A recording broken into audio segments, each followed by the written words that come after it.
behalf of Inkatha Freedom Party, IFP, I move that the House, noting that Honorable Pravin Gordhan left South African Revenue Services in 2009 when he became the Minister of Finance, and that it has been 7 years since Minister Gordhan's departure in that position. Further noting the announcement today, 11th October 2016, by the head of the NPA, voicing an intention to charge Minister Gordhan, and the statements by the state president in the past denying that state institutions in the country are at war with each other, a sharp contrast to statements by the deputy president who was warning about the danger of state institutions that are at war with each other. That it is very odd that when Minister Gordhan speaks out against wrongdoings in the SAA, against financing nuclear power, he suddenly becomes a target of state security forces. And this happens just 15 days before Minister Gordhan delivers his midterm 2016-17 budget. I so move, Chairperson. Thank you. Honorable Makue. Thank you, Chairperson. I hereby move on behalf of the African National Congress that in the next sitting of the Council, we debate the DA in Gauteng has threatened to withdraw from SALGA after having lost election in the provincial conference. Also notes that the DA delegates walked out of the conference after they were outvoted by the ANC majority that elected Mr. Park Stow as the provincial chairperson. Finally, further notes that the move is aimed at creating instability, as this will automatically be taking workers out of the bargaining council, which would have dire consequences to the workers. I so move. Thank you. Honorable Lond.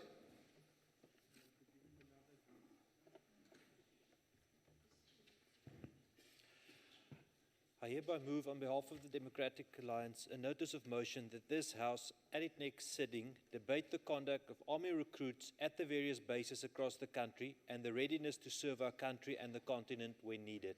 I so move. Thank you. Honorable Tereplanch.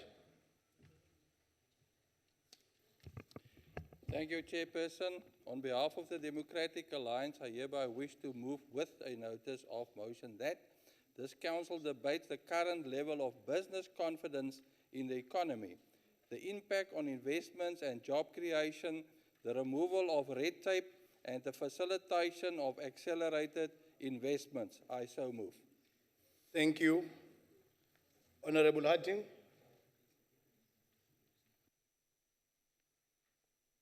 Chairperson, on behalf of the Democratic Alliance, I hereby move a notice of motion that this House notes the repatriation of 23 boys between the ages of 6 and 16 to Ghana, the recent discovery of a truckload of more than 50 Malawian children in Rustenburg, the arrest of Thai women at brothels, the arrest of 167 Malawians in Northwest Free State and Limpopo in July and the first week of August, that this House debates human trafficking in South Africa and its resultant slavery. Thank you. Thank you. Does any member wish to move a motion without notice?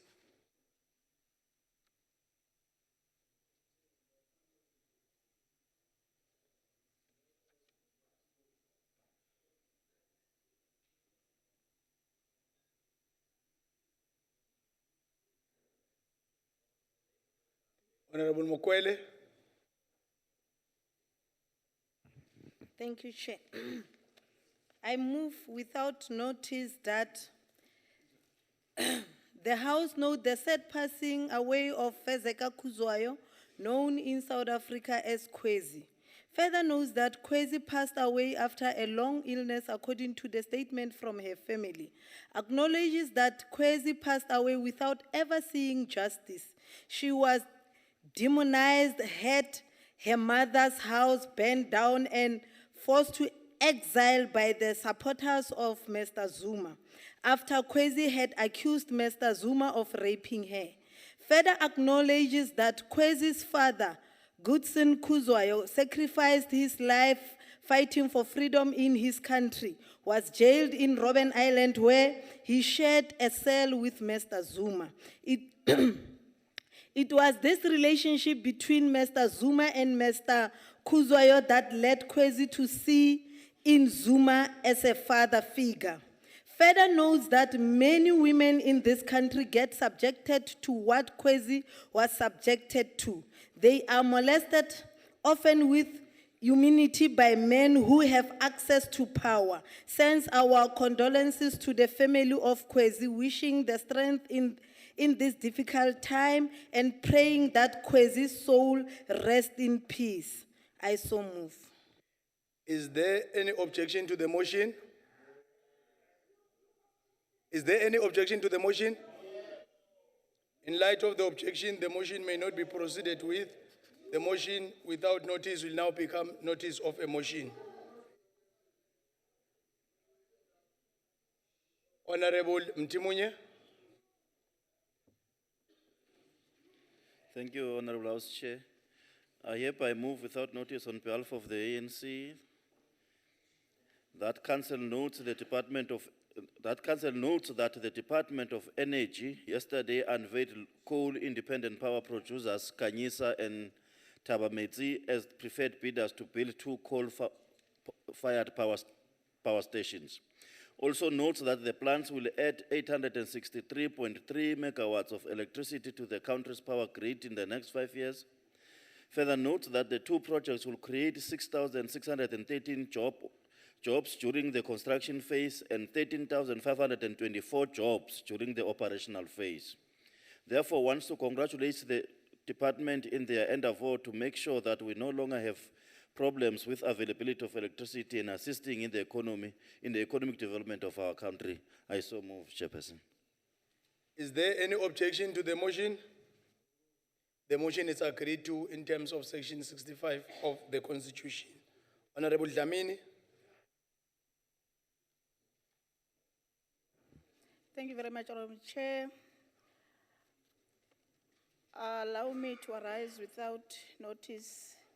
This House notes with concern the escalation violent protest in most higher institutions of education in South Africa, that property has been destroyed and human life continues to be threatened. Further appreciate the leadership of the Ministry of Education and the University Management in pursuit dialogue to bring amicable solution to this impasse. Believing that education and higher education in particular is a public investment, not a monopoly of any strata of the society.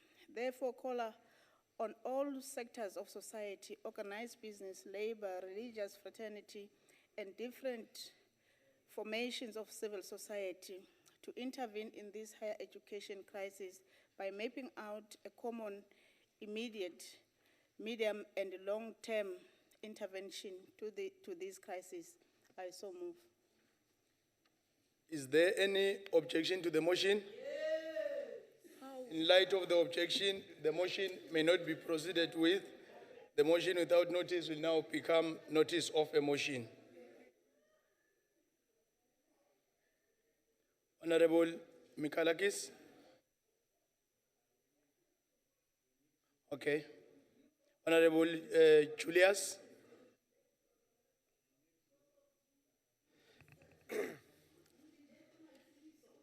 Thank you, Chair. On behalf of the Democratic Alliance, I hereby wish to move without notice that the Supreme Court of Appeal judgment, which held that the appointment of the former SABC COO, Claudia Motsoeneng, is unlawful and irrational, is welcomed. Further notes that this case was taken to court by the Democratic Alliance based on the public protector Thuli Madonsela's findings against him in 2014. We call on the Minister of Communications, Faith Mutambi, to act against the defiant SABC board and stop the vexatious litigation attempts to protect Claudia Motsoeneng. That the remaining SABC board members resign with immediate effect to pave the way to stabilizing the SABC. I so move. Is there any objection to the motion? Ow! In light of the objection, the motion may not be proceeded with. The motion without notice will now become notice of a motion. Honorable Tereplanch. Thank you, Chairperson. On behalf of the Democratic Alliance, I move without notice that this council notes the tragic and unexpected death of Councillors Gladwin Khezi and Martin Johannes de Preer from wards 11 and 25 in the George municipality, respectively. That this House conveys its condolences to the respective families. I so move. Thank you, sir.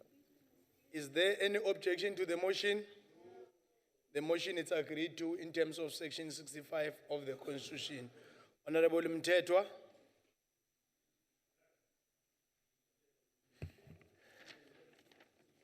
I hereby move without notice that the council notes and welcome with delight the KwaZulu-Natal school people.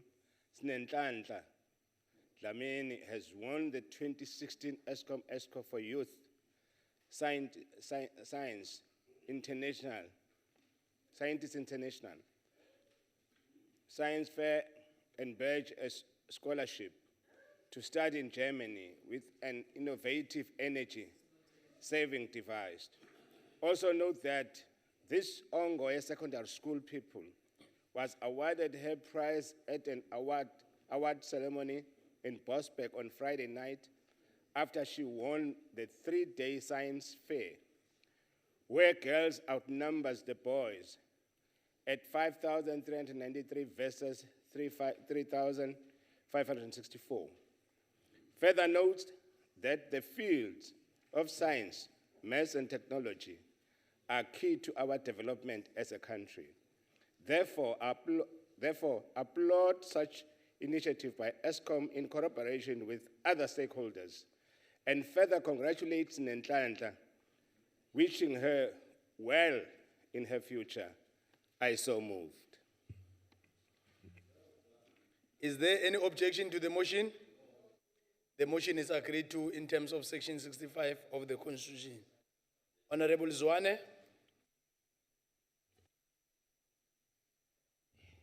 Thank you, Chairperson.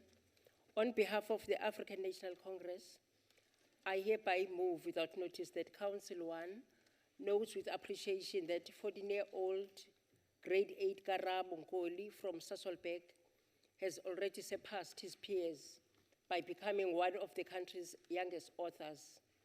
2, that Council notes that his non-fiction book titled Whispers of Life is aimed at teenagers and seeks to motivate and inspire the youth of the country to become leaders and succeed at their life goals.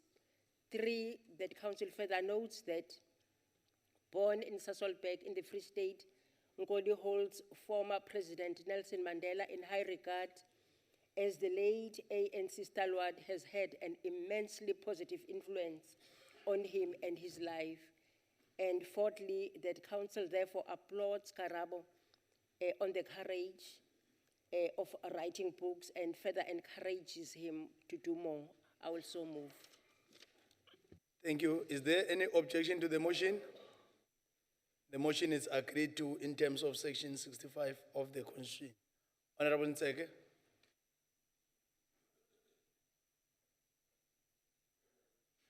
Thank you, Chairperson. On behalf of the Democratic Alliance, I wish to move without notice that this House acknowledge the immense role that Advocate Thuli Madonsela has played in the Office of the Public Protector, and that this has been a powerful instrument for executive accountability. That this House acknowledges that Advocate Madonsela had no fear in pursuing and exposing the rot of the ANC administration and the extent of state capture that has taken place. Advocate Madonsela's pursuit and achievement of justice is a beacon of hope to the people of our country. I so move. Thank you, Chairperson. Is there any objection to the motion? In light of the objection, the motion may not be proceeded with. The motion without notice will now become notice of a motion. Honorable Mikalakis.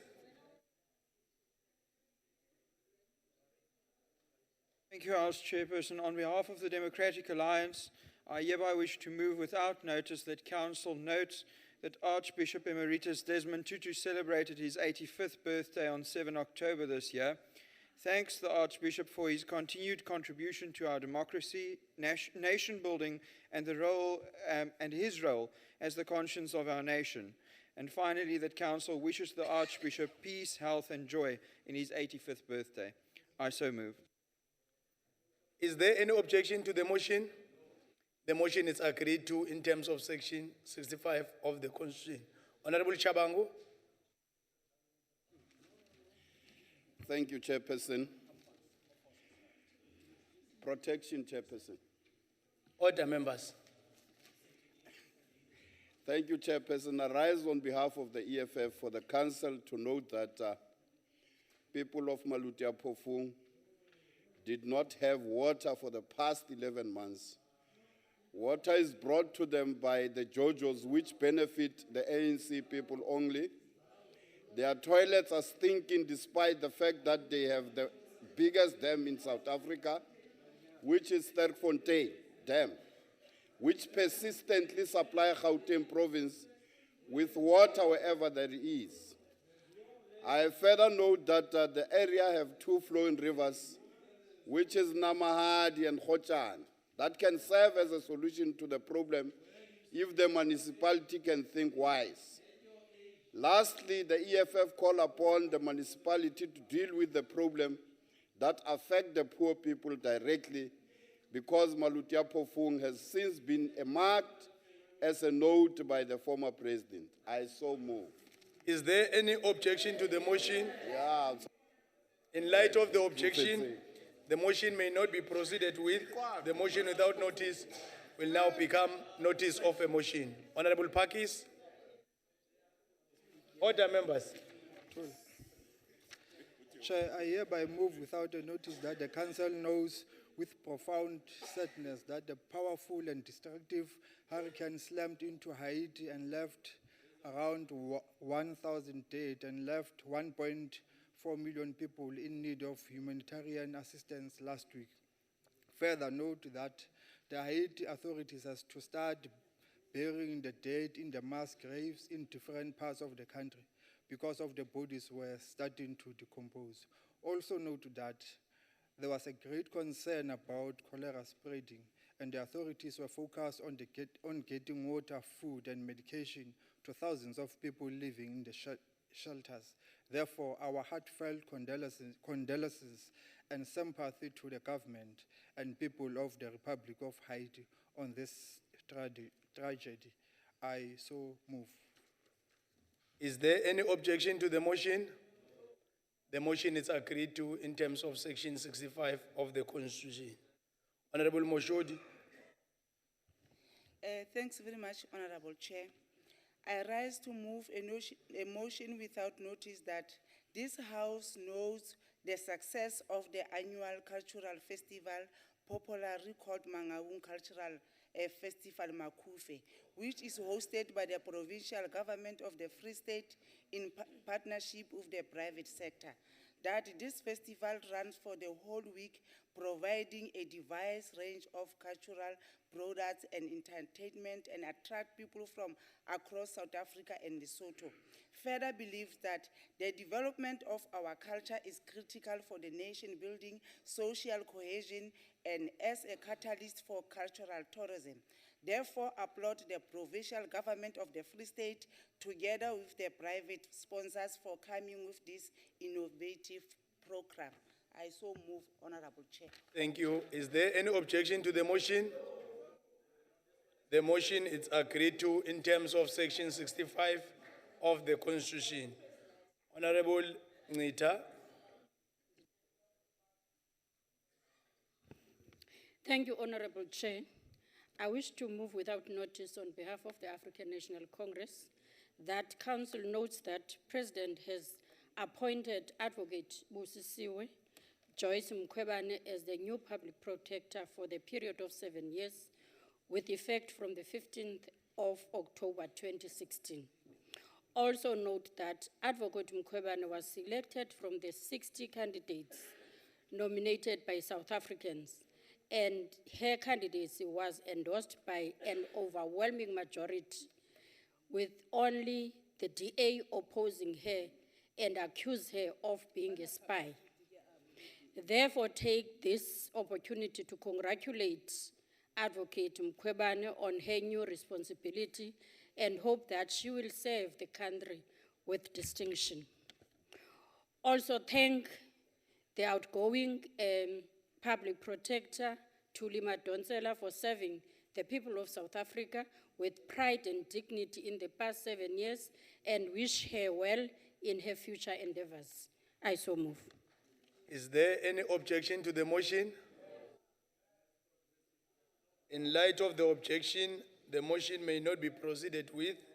The motion without notice will now become notice of a motion. Honorable Wana. Thank you, Chairperson. Motion without notice. On behalf of the African National Congress, I wish to read as follows the motion of condolences. 1, the Council note the deepest profound sense of sadness and passing of our Honorable Bonisile Ness, also affectionate known as Nobo, after a short period of illness. 2, further note that Honorable Ness joined the Council in 2009 to 2014, representing the people and the government of the Eastern Cape, which was presided by the team of Eastern Cape Legislature, where he was served as an MP. 3, acknowledge his contribution to the National Council of Provinces as a member in the Select Committee of COCTA, Security, Constitutional Development and Petitions. 4, further acknowledge his membership, Kambuto Wesizwe, MK member, the ANC from young age through COSAS, SASCO, ANC Youth League, and the ANC. He has participated in the liberation of this country against apartheid and advanced a better life for the people. Saw him jailed in a period of 2.5 years. 5, further note that during his passing, Honorableness was an ANC REC member of Sarabatman region, the new region, and a member of Parliament in the National Assembly, serving in the portfolio committees of Home Affairs and Defense. Number 6, the Council convey its heartless condolences to the family, his wife Tobeka, and children for the irreparable loss of their loved one. May God bless and give them strength to take on the thing that Nobo represented and stood for, which are South Africa and its people. I so move. Thank you. Is there any objection to the motion? The motion is agreed to in terms of Section 65 of the Constitution. Honorable members, Honorable, you are the last one, Honorable Lond. Honorable Lond, in terms of... Thank you, Chair. motions On behalf of the Democratic Alliance, I move a motion without notice that this House notes that the 5th annual Toughest Firefighter Alive competition was recently successfully held in George. That this House thank the thousands of men and women who put their lives at risk on a daily basis to protect our citizens' lives, property, and the environment. That this House congratulate the winners of the various categories. The overall winner of the men's category, Emile Conrad from the Eden District Municipality. The winner of the female category, Precious Mpungoso from eThekwini. And the winners of the relay competition, the Eden District Municipality, the team consisting of Emile Conrad, Luciano James, Bronwell Abrams, and Hein Leslie. I so move. Is there any objection to the motion? Is there any objection to the motion? The motion is agreed to in terms of Section 65. Honorable members, let me take this opportunity to welcome special delegates, MECs from different provinces, deputy ministers in our midst. We now come to the debate on the motion in the order paper in the name of Honorable Mpambo Spugwana. I'll take this opportunity to invite Honorable Mpambos Puan.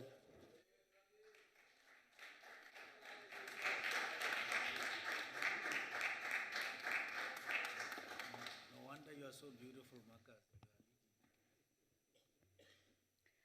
Thank you, Chairperson. Honorable Chairperson, the late icon of South Africa, Tata Nelson Mandela, said, "Education is the most powerful weapon which you can use to change the world. It can free you from bondage and the bondage of the mind." For years, political figures and the likes of Mandela fought the democracy and equality of our country. Honorable Chairperson, it has been nearly 21 years that we have experienced a new and democratic South Africa. Protection, please, Chairperson. Members, honorable members, honorable members, let's avoid anything that will compromise the decorum of the House. Honorable Mpambos Puan, you are protected. Thank you. Can you continue? It is a well-known fact, Honorable Chairperson, that education plays a vital role in shaping tomorrow's leaders. Not only can we utilize the educational skills to become and improve the nation by acquiring the skills necessary to be productive members of a civilized society, but we can also use education to increase the knowledge to actively achieve and meet our challenges that we face daily, that can produce changes which are productive and attaining business innovations, political innovations, and economic objectives.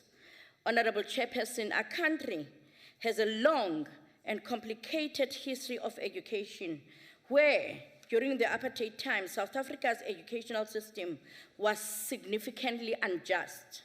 Racist educational policies were implemented to limit the educational potentials of Black South Africans, as well as keep them within the boundaries of the working class, whilst white South Africans had the benefit of learning under the education system that promoted critical thinking and assisted them in advancing in their careers. Now, Honorable Chairperson, during the post-apartheid era, we have the Constitution that protects us, the founding document of our democracy that dictates and protects our rights as per the Bill of Rights to education. According to the Bill of Rights, Chairperson, in our Constitution, all South Africans have the basic right to education, including adult basic education and access to further education. This, Honorable Chairperson, therefore means that the state has an obligation, through reasonable measures, to progressively make the education available and accessible to all. South Africa has one of the highest rates of public investment in education in the world, and about 70% of the gross domestic product, which is affectionately known as the GDP, and 20% of the total state expenditure. The government spends more on education than any other sector. So why then do we find that there are gross inequalities that are still prevalent in our society today? Earlier this year, Honorable Chairperson, it was reported that at Dalaguba Junior Secondary School in the Eastern Cape had broken ceilings as well as no access to piped water. The high school within the same province also had poor infrastructure of broken windows and no ceilings in classroom. This is not good for a learner as a conducive environment. The conditions in these schools were so bad that a significant portion of the academic year was spent with learners attending classes under the trees.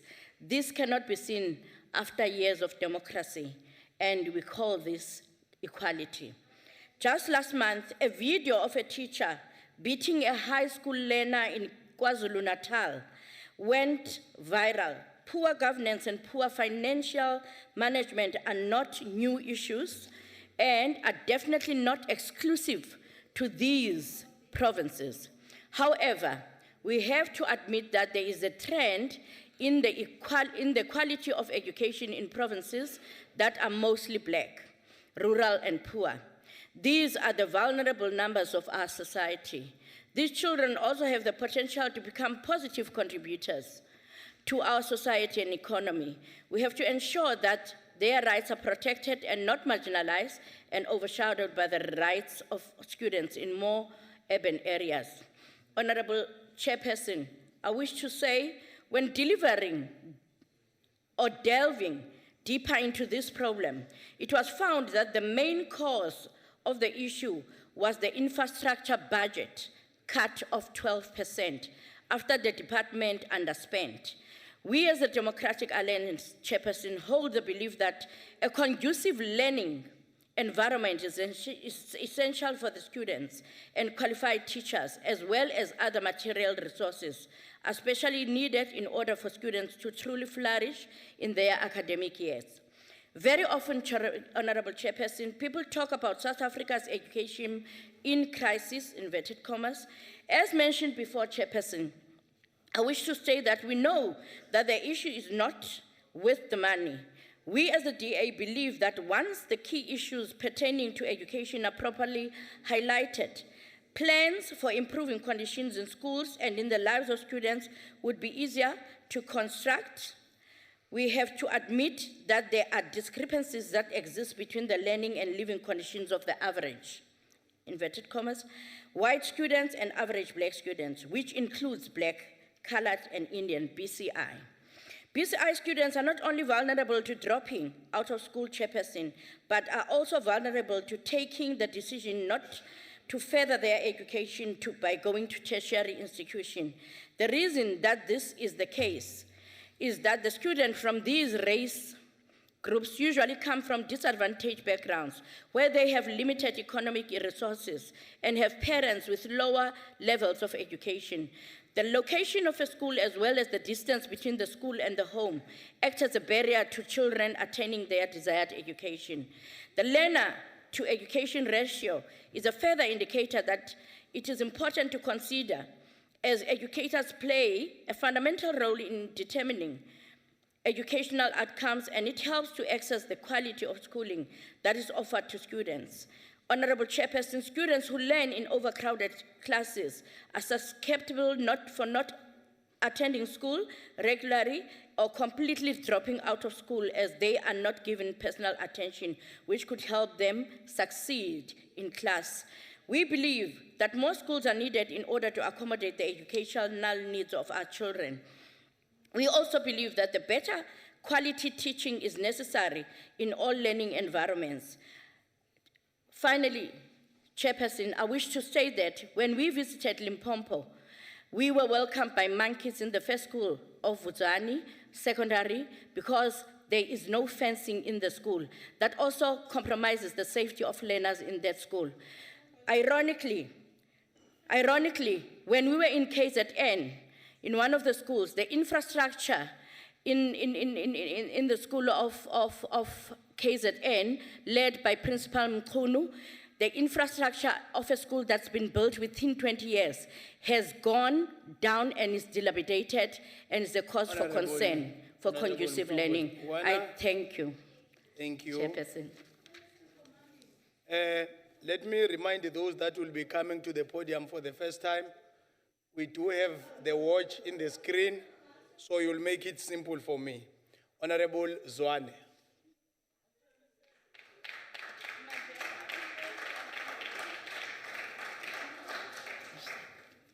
Thank you, Chairperson. Honorable MECs from provinces, including KZN, and honorable members of the House and guests. Broken toilets, shoddy infrastructure, widespread use of corporal punishment, and lack of student safety were some of the issues highlighted in the social audit of Western Cape schools released by Equal Education. The report was drawn from 244 schools, and Nichelle Robb goes on to say, they have a certain strategy of dealing with people who ask questions. They've got a way of dealing with protesters. And they've got a way of actually shutting people out when they bring problems pertaining to education. And he goes on to say, I think we've got a big fight ahead of us. Our last meeting with the MEC actually ended up with us walking out because her office was absolutely condescending and arrogant. Therefore, Honorable Mphambo Spokwana, I want to say to you, we reject your motion as being very disingenuous. You can't use outliers to formulate generalizations. The cases that you are quoting are cases that are isolated, they are outliers. And therefore, I would recommend that you go to school and study quantitative research methodology. That's going to teach you that you can't use outliers, you must use all the variables before you come to a conclusion. We were with you, Mkamati, Nasedabesute, where we found that there was education taking place, notwithstanding the challenges that are there. We agree that there are challenges. There were faction fights in some of the schools, in KZN, in Umzingati district, that caused the course of education not to go as smoothly. There is a shortage of science teachers and maths educators, but the department has actually given bursaries through Funda Luchaka to ensure that we increase the number of maths and science teachers. There was a problem of textbooks, a shortage, but the schools have been made to submit textbooks, recovery plans. The same applied to Eastern Cape. There were challenges there. There were schools that were in a state of disrepair. But this very government of the ANC... Honorable Zwane, I'm afraid your time has expired. Okay, thank you. Honorable Vauda.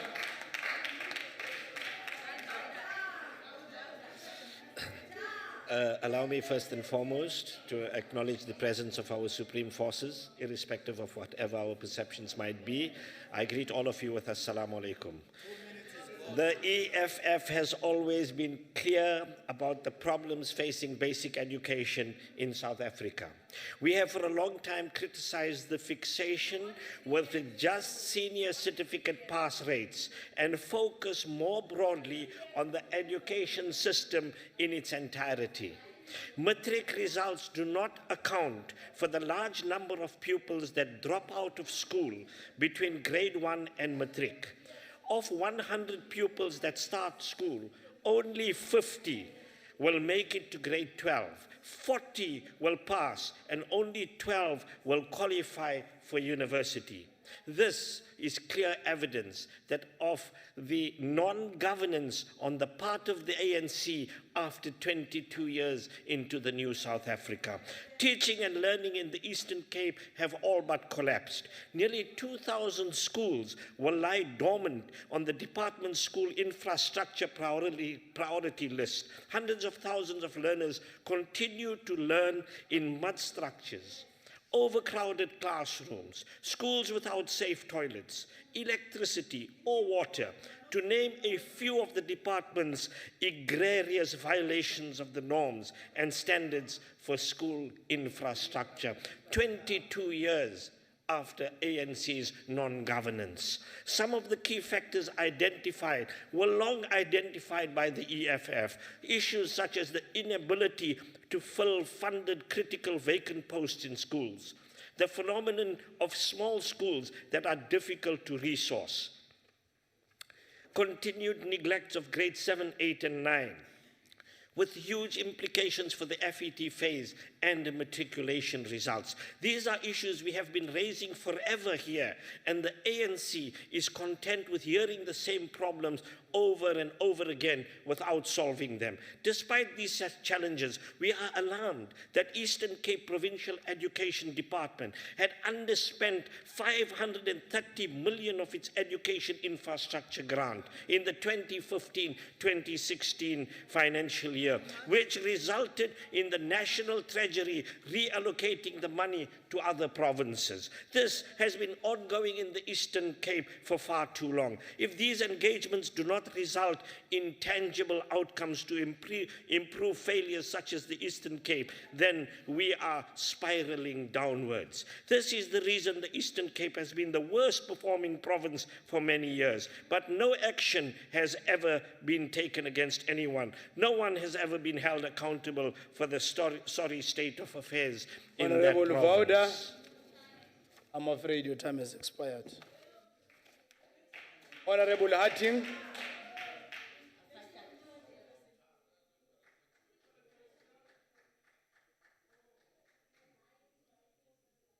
Thank you, Honourable Chair.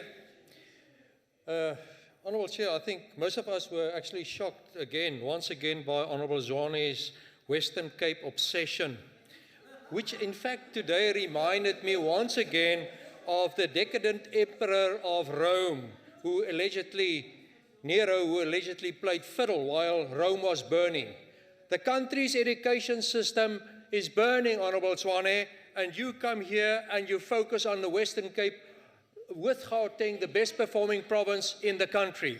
Recently, and I think Honourable Zwane may have slept late on a few days of the oversight visit, the Select Committee on Social Services witnessed shocking and appalling conditions to which learners are being exposed on a daily basis. Lack of water, lack of sanitation facilities, open pits, toilets without doors, shortage of education, vacant posts, educators acting in vacant positions in some cases for years. Similar situations were experienced during an oversight visit to the Eastern Cape, where it was found that in some schools, some classes, the learners had to stand or sit on the floor due to the absence of desks and chairs, while in an adjacent school, furniture was stacked to the ceiling and not being used, and in locked classes. This is the state of education, where there's a lack of management, lack of involvement. In Buvani, Limpopo, where more than 30 schools suffered from arson due to demarcation protests and unrest, the culture of learning appears to be unscathed, with learners through hard work of committed education are still performing well, even after lengthy periods of school closures. But this, unfortunately, Chair, is not the general trend in 3 of our provinces, which are all predominantly rural. Limpopo, KwaZulu-Natal, Eastern Cape. While provinces like Gauteng, Western Cape and Northwest, also predominantly rural, Northwest, are making progress year after year, a strong downward trend has now been firmly established in those 3 provinces. In this decline, as emphasized by the matric results, thousands of learners are being deprived of a proper education, and because of that, deprived of the opportunity of tertiary education and training, with the subsequent devastating effects on their future. The deterioration of the quality of education is most visible when the matric results of these provinces are looked at. Limpopo achieved 65.9 in 2015, down from 72.9 in 2014, down 7%. Eastern Cape achieved 56.8% 2015, down from 65.4% 2014, a decline of 8.6%. KwaZulu-Natal, 60.7% 2015, declined from 77.4% in 2013, a decline of 16.7% over the period. Now, obviously, this is also affected. Honorable Hatting, your time has expired. Before I was interrupted, it was Honorable also jobs Hatting, for cash Honorable are Hatting. playing a role here. Thank you, Honourable Chair. And honorable members, when I advise all of you about time, I'm mindful that some of you have got 3, some have 10. So to those that have 3, be extra careful with the time there. The Honorable MEC of Education, Eastern Cape, Honorable Makupula.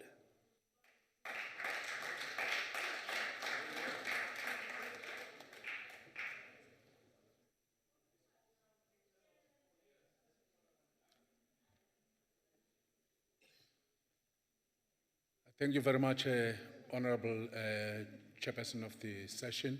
A very good afternoon, honorable members. Indeed, a great opportunity for me to stand in front of you and share some of the developments and efforts that we're doing in the province about what we're doing. The first thing to acknowledge is that indeed I take into account the context of an academic year 2015 that was punctuated by an 8.6 decline in the metric results from 65.4 to 56.8. Now, representing a significant departure from the average historical learner performance profile in the province. Umalosi, indeed, the National Certification Authority in South Africa equally observed that the national certification, the national adjustments to learner marks were quite unprecedented in 2015, not only for the Eastern Cape, for the country as a whole. Notwithstanding, Honorable Speaker, our learners and teachers did commendable strides in the National Top Learner Achievers Awards and National Teaching Awards. For the Quintile 1 category, nationally in the country, the top learner in the country came from the Eastern Cape, Dobe Mangaliso from Toli. Position 1 in special schools throughout the country came from the Eastern Cape, Mthatha, Efata. Position 2 in physics throughout the country was Tsengwa Kukokuhle from St. John's College. Yes, I must also indicate maths and science combined, position 2 in the country came from St. John's College, the same child, Tsengwa Kukokuhle. And I must say, wise to acknowledge the challenges that are there, but you cannot wish away from the fact that there are also pockets of excellence in the province. On top of that, on the teaching awards, the excellence in secondary schools, the excellence in special needs and inclusive education teaching, the excellence in grade R teaching, and the Kada Asmal Position 2 Excellence Awards were all taken by the Eastern Cape throughout the country. Now, despite the challenges, Honorable Speaker, let us also highlight that in terms of access, it's important that honorable members take note that of the 1.7 million plus children in the Eastern Cape of grade R to grade 12 have access to public education. Of those 1.762, 1.599 are attending no-fee schools. They are paying nothing. That's the point that I think many of the members should take note. At times, you do not only measure the height of a person without looking at the ground on which the person is standing. You must also measure the depth of the person from which that position is standing. It's very important. You might say somebody is short, when in actual fact somebody is standing in a hole. On post-provisioning, we must say that for 2017, the staff establishment based on a national post-provisioning norm was Order, concluded. members. Honorable MEC. Yes. Honorable members, you can do whatever, but you can't drown the speaker at the podium. Continue, Honorable MEC. Yes. By the 22nd of September, I declared a post-provisioning, a post-basket for 2017 based on national PPN norms. I am happy to announce that this basket has taken into account pressing demands of professionalizing grade R practitioners, providing a good pool of therapists. For the first time in the Eastern Cape, we'll be measuring our children in terms of screening, identification, advocacy, and support. Quickly, dealing with inefficiencies. It's one area that we're still dealing with. The reality of the situation, honorable members, is that a province like Eastern Cape, and I dare say Limpopo and KZN, are provinces that largely were not developed deliberately for centuries. The reality of the matter is that economic challenges are actually a harsh reality in the country. It's a reality that people are migrating from situations from the rural areas and the remote areas into urban metro areas. When our people are moving from the Eastern Cape to Cape Town or to Joburg, has nothing to do about education or politics. It has to do with the economic conditions. And I must indicate, Honorable Chair, Honorable Speaker, that you know what, this thing of Eastern Cape, Western Cape is new, it's just only 26 years old. We used to have a Cape province with a capital town called Cape Town.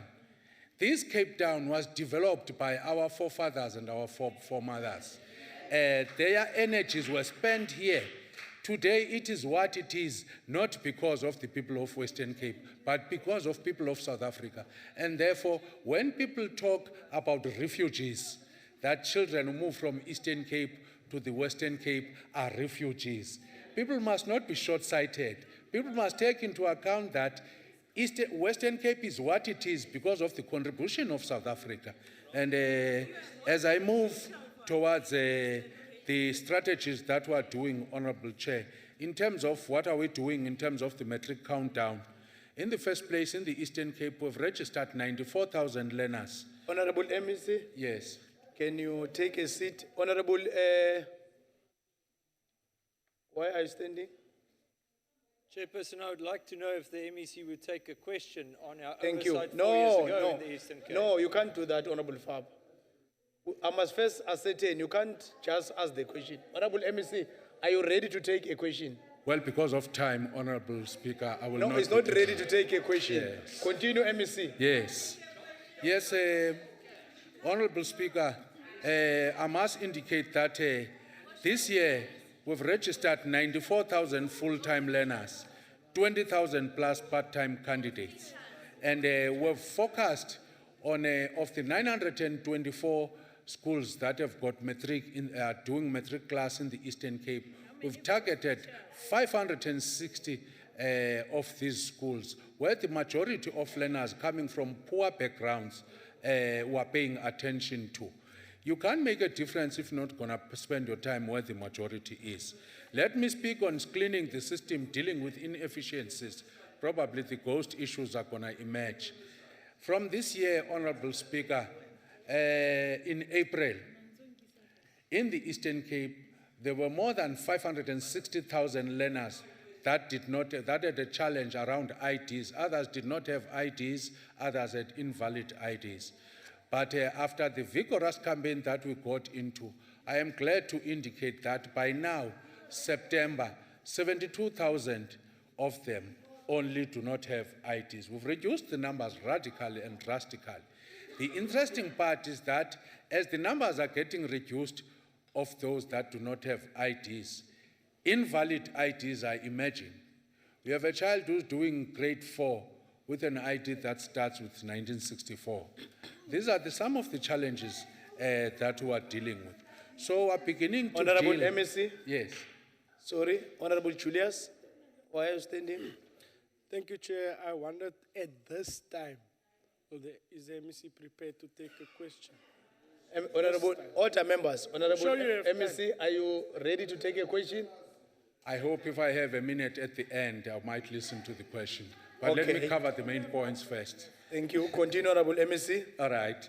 The reality of the matter is that, honorable members, grade 12 is the exit class. If you want to pay attention to correcting education, you have to attend the primary level as well. That's where we must spend our time. And as the Eastern Cape, we've dedicated our time at the level of mathematical competencies and language competencies, so that we are able to make a difference. The last thing I want to speak about, Chairperson, Honorable Speaker, is expanding our service platforms. From next year, we'll be focusing, we've started to prepare grounds for technical, vocational, and vocational education services.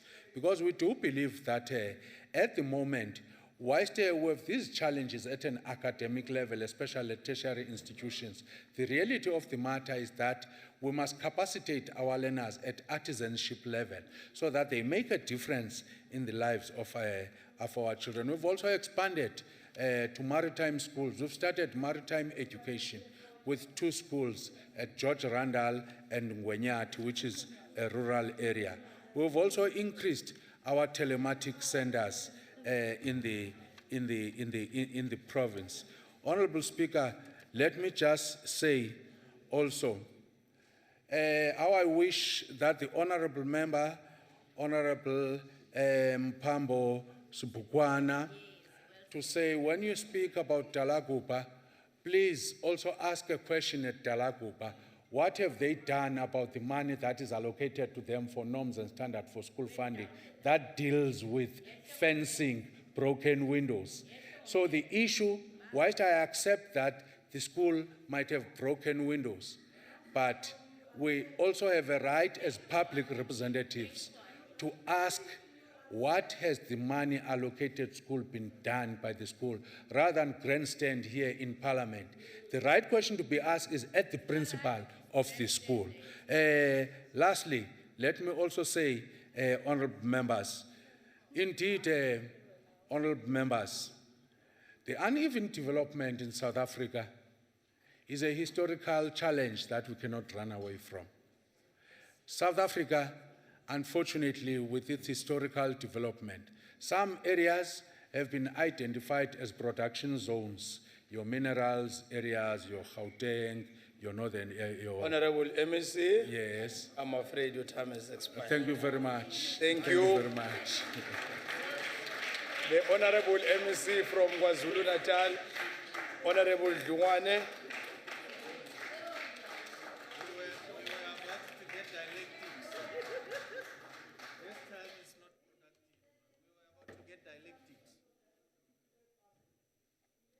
Thank you, Honorable Chair. Honorable members, I'm very humbled to be standing in front of you here, of course being mandated by the African National Congress, representing the people of KwaZulu-Natal. I must from the onset, Honorable Chair, be clear and to say that when we talk about KwaZulu-Natal, the province Department of Education, we've got more than 6,052 schools. And we're made out of more than 2.7 million learners, with more than 90,000 teachers, of course, employees of 107,000. And you can understand when we're talking about such a department, it's a massive department. So you must understand when you talk of KwaZulu-Natal, what is it that we are talking about? And indeed, we've made significant stride in achieving MDGs, while also acknowledging the persistent challenges in respect of achieving equity and redress. That is primarily because of the legacy. We inherited a collapsed system. Today, we talk of the investment of more than 4 billion on infrastructure. It is because it is this government that is focusing and it's aware that it needs to ensure that it invests on rural areas in particular. Now, we're not talking about the governments that never cared about our people. We're talking about government that cares about our people, even from the very deep rural areas. When it comes to National School Nutrition Program, there are more than 2.2 million learners in our province that are benefiting from the program, which constitutes about 88.9% of our public ordinary schools, of our learners there in the public ordinary schools. And this is a very serious achievement by this ANC government. and we must be standing up, be acknowledging such an achievement. 2.2 million learners. You must listen so that you learn from us. You must learn to listen. The success of this intervention, Chair, is noted in the improved attendance record of learners coming from largely impoverished areas. We have seen an improved performance, and indeed, we're making progress. And the number of our learners, and all of our learners from Quintile 1 to Quintile 3, do not pay full school fees. Orphans, foster children, and children of parents receiving poverty-linked social grants are exempted from paying school fees. So when we talk about free education, this ANC government is already implementing. So we're very clear on what we are doing. Considerable progress has been made towards reaching universal coverage by enrolling almost 98% of learners between the ages of 5 to 15 when we talk about the compulsory school age. The department is boasts in the implementation of literacy, numeracy, and improvement plan for the 15-16 financial year.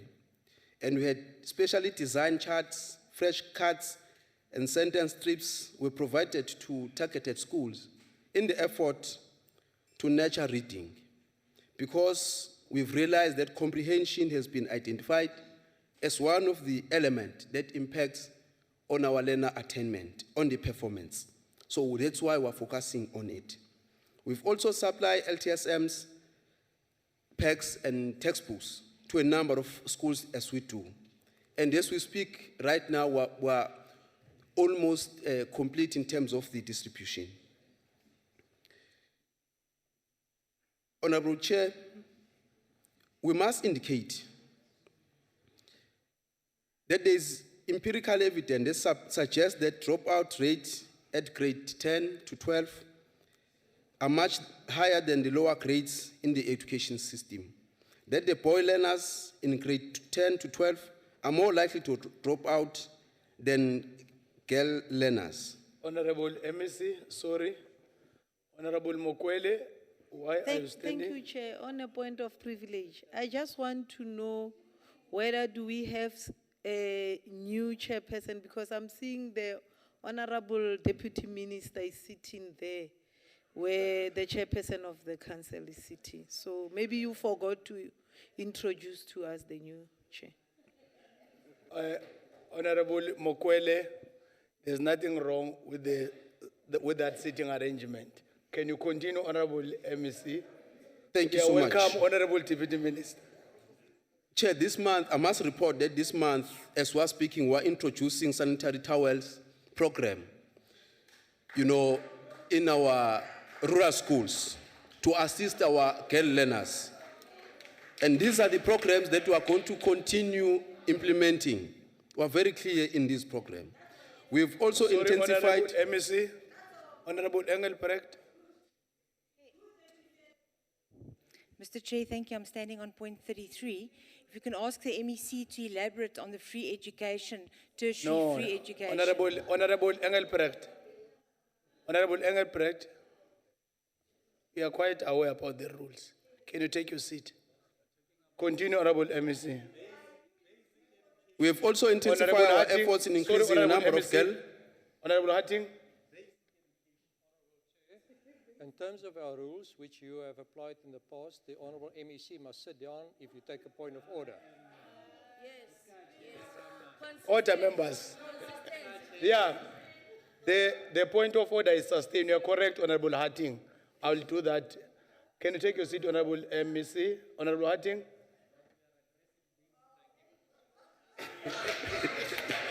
Can you continue, Honourable MEC?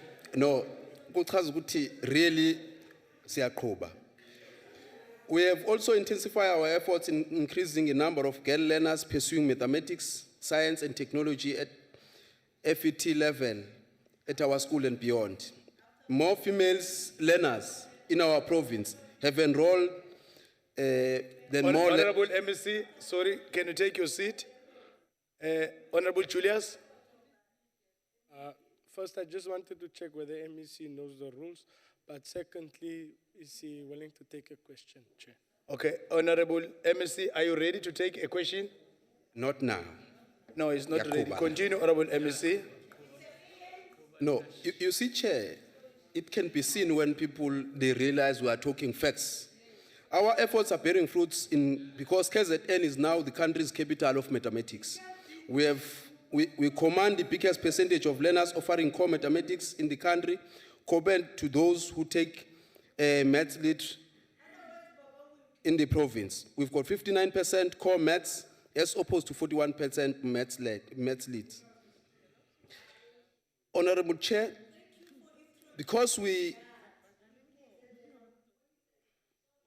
Honorable Chair, we want to ensure that our education system create a supply of quality science and technology human resources for the South African economy. It is public knowledge that our province did not do very well in the past 2 years. We have introduced a number of initiatives aimed at improving our result for this year. Noticeably, beyond the focus we have in grade 12, we have made sure that we create a solid foundation through the provision of material, equipment, and apparatus, other grade needs for the better learning and teaching experience. Our focus is improving the whole system, not only just grade 12. But for this year interventions, we've ensured that we focus on the school functionality monitoring, ensure that we strengthen partnership with NGOs to improve learner attainment. We've provided extra support to the progress learners. We've also been running workshops in just-in-time program for teachers in 6 subjects that failed most in the previous year. We're monitoring curriculum coverage to ensure that all of our learners, when they go to write, they've actually covered their curriculum. We've got quarterly common assessment. We had in March, in June. We had also now in September.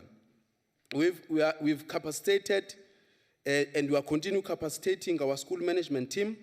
We are also ensuring the supply of effective revision material so that our learners can be in the position to succeed. We are conducting some supplementary tuition in winter. We just now, as we are in spring, we've got spring classes, which are revision classes. We are running Saturday classes with learner camps that we are embarking upon. We've also potential flyer boot camp that we've invited our potential learners of 1,200. We are indeed trying our best. We've launched our final push program. Remember, we launched our 100 days, we launched our 50 days, we launched our 30 days. On Thursday, we're going to be launching our 10 days program. The newspaper supplementary program that we've partnered with newspapers. We're running also slots in the radio revision for all 11 subjects that are done by the majority of our learners. We have now introduced the Friday meetings where the MEC meets with the majority of the senior managers to deal directly and primarily with the exam-related issues from September until the end of writing of the examination.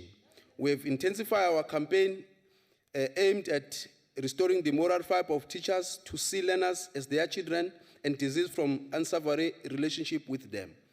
We want to assure you that we are working so hard to ensure that the system works and produces the best learners. Thank you so much. Thank you. The Honorable MEC of Education from Limpopo, Honorable Khachepe.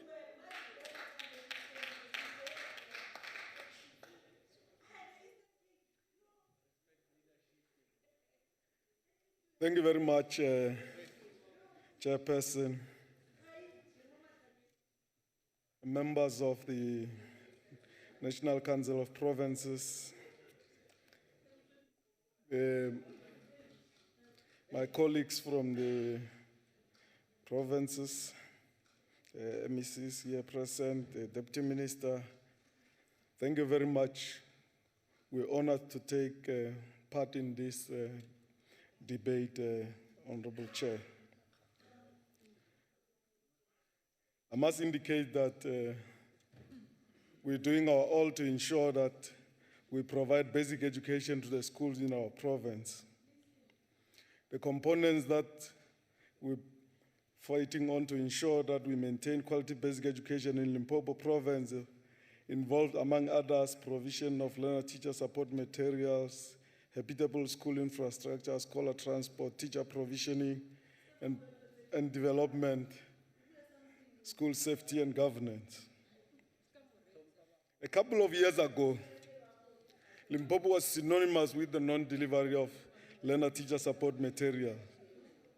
Standing here today, Honorable Chair, we are very much encouraged to the state of affairs that we are in, that we are working very hard to protect, that we are doing everything in our power to ensure that every learner has a textbook for every subject. We have, for instance, ensured that at the beginning of 2016 academic year, all the learner support materials were available so that the teaching and learning happens in the first day of school. Shortages do happen because of learner migration, inaccurate information received, such as the submission list from schools, which do not comply with the directive from the department. These are the things that we are progressively addressing to ensure that we get 100%. Our relationship with the South African Post Office with regard to the management of our warehouse and the delivery of learner-teacher support materials ensures that we are able to deliver these books on time. We're working very hard in this so that come the beginning of the year 2017, we're also able to have learner-teacher support material at schools during the first day of school. Of course, when it comes to LTSM supply and the retrieval of learner-teacher support material is very important, and we're working very hard with the school managers to ensure that we are able to achieve that. We're not only concentrating on the mainstream schools, Honorable Chair, we also concentrate in supplying learner-teacher support material to special schools in our province. We are committed to ensure that the curriculum delivery in these schools also take place. In this regard, we have procured and delivered appropriate specialized assistive devices and related LTSM in 32 public special schools in our province to the tune of 12.8 million, which entails laptops, data projectors, braille notepad Apex, iPol Solo, Clicker Interactive Classroom Bundle, Matrix Marker, e-beam, tablets, simulation devices, printers, talking albums, interactive whiteboards, and other related materials. We have all these tools and learner support material, but it's also important that we are focusing on, because we can almost supply this material. Critical to it is to ensure that our educators are able to use this equipment. For that matter, we're working with the ETDP SETA to train 134 educators on Braille, 218 on sign language, 100 educators trained on augmentative and alternative communication. We are continuing to improve teacher development to ensure that we are delivering education, especially for learners with special education needs.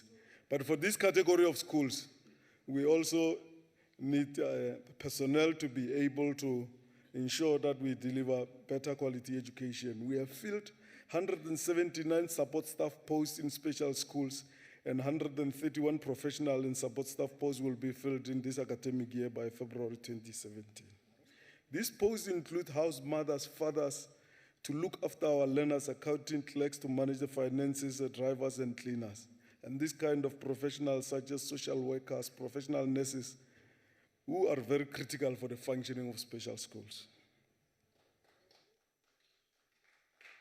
Another important component of basic education is the provision of safe infrastructure, habitable and conducive to the teaching and learning.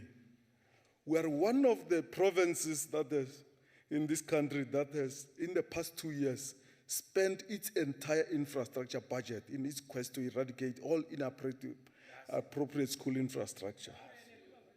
In this previous financial year, we completed 141 school projects from classrooms to nutrition centers. The first 2 quarters of this year, we have completed 154 projects, and we aim to accelerate our delivery in the remaining months of the financial year. We must point out that there are still serious infrastructure backlogs in the province. And that is why honorable members, when they do oversight, they will talk about this and that school. Limpopo has got more than 3,900 schools, so one school is one too much. The rebuilding of Vuani schools alone need an amount of more than 400 million, while we still have a backlog. As per our assessment with the Council for Scientific and Industrial Research with regard to the norms and standards of school building and new infrastructure, we also have 120 storm damaged schools across the province that happened during the end of 2015 November and the beginning of 2016, which our estimated cost is 1.2 billion. We are almost in the season for rain and storms, and we might incur further damages.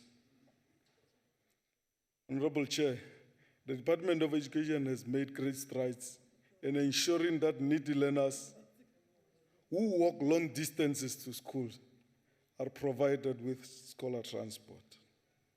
Our province is largely rural and marked by scattered and dispersed rural settlements.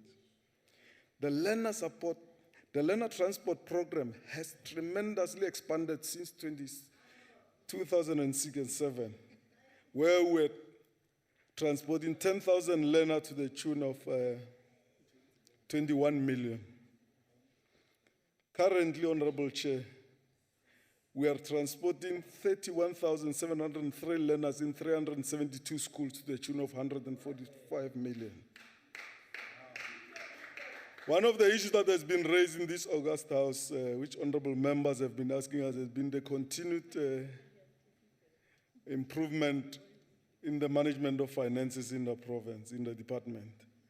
Members of this House are familiar to the fact that Limpopo was put under Section 100 of the Constitution, and that we have now progressively improved to ensure that we comply with the Public Finance Management Act.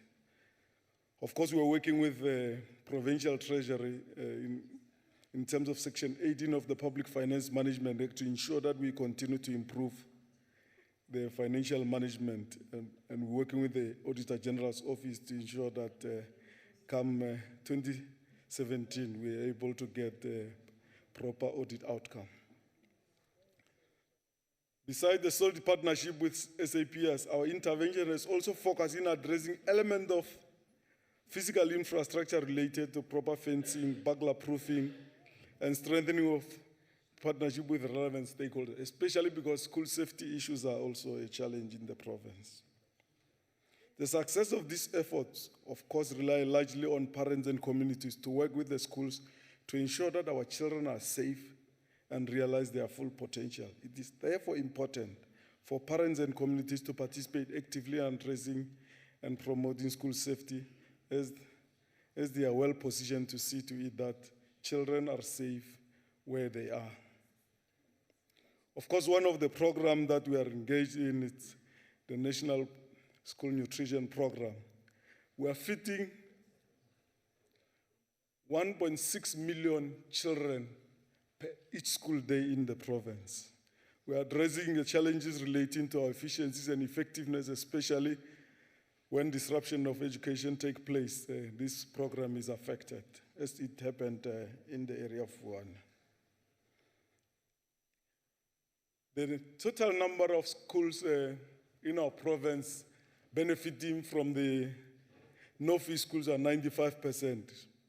And we're working very hard with limited resources to ensure that we are able to deliver education to the most poorest of the poor in our province. Thank you, Chairperson. Thank you, Honorable MEC. Let me invite the Honorable Deputy Minister of Basic Education, Honorable Sodi. Honorable Deputy Minister.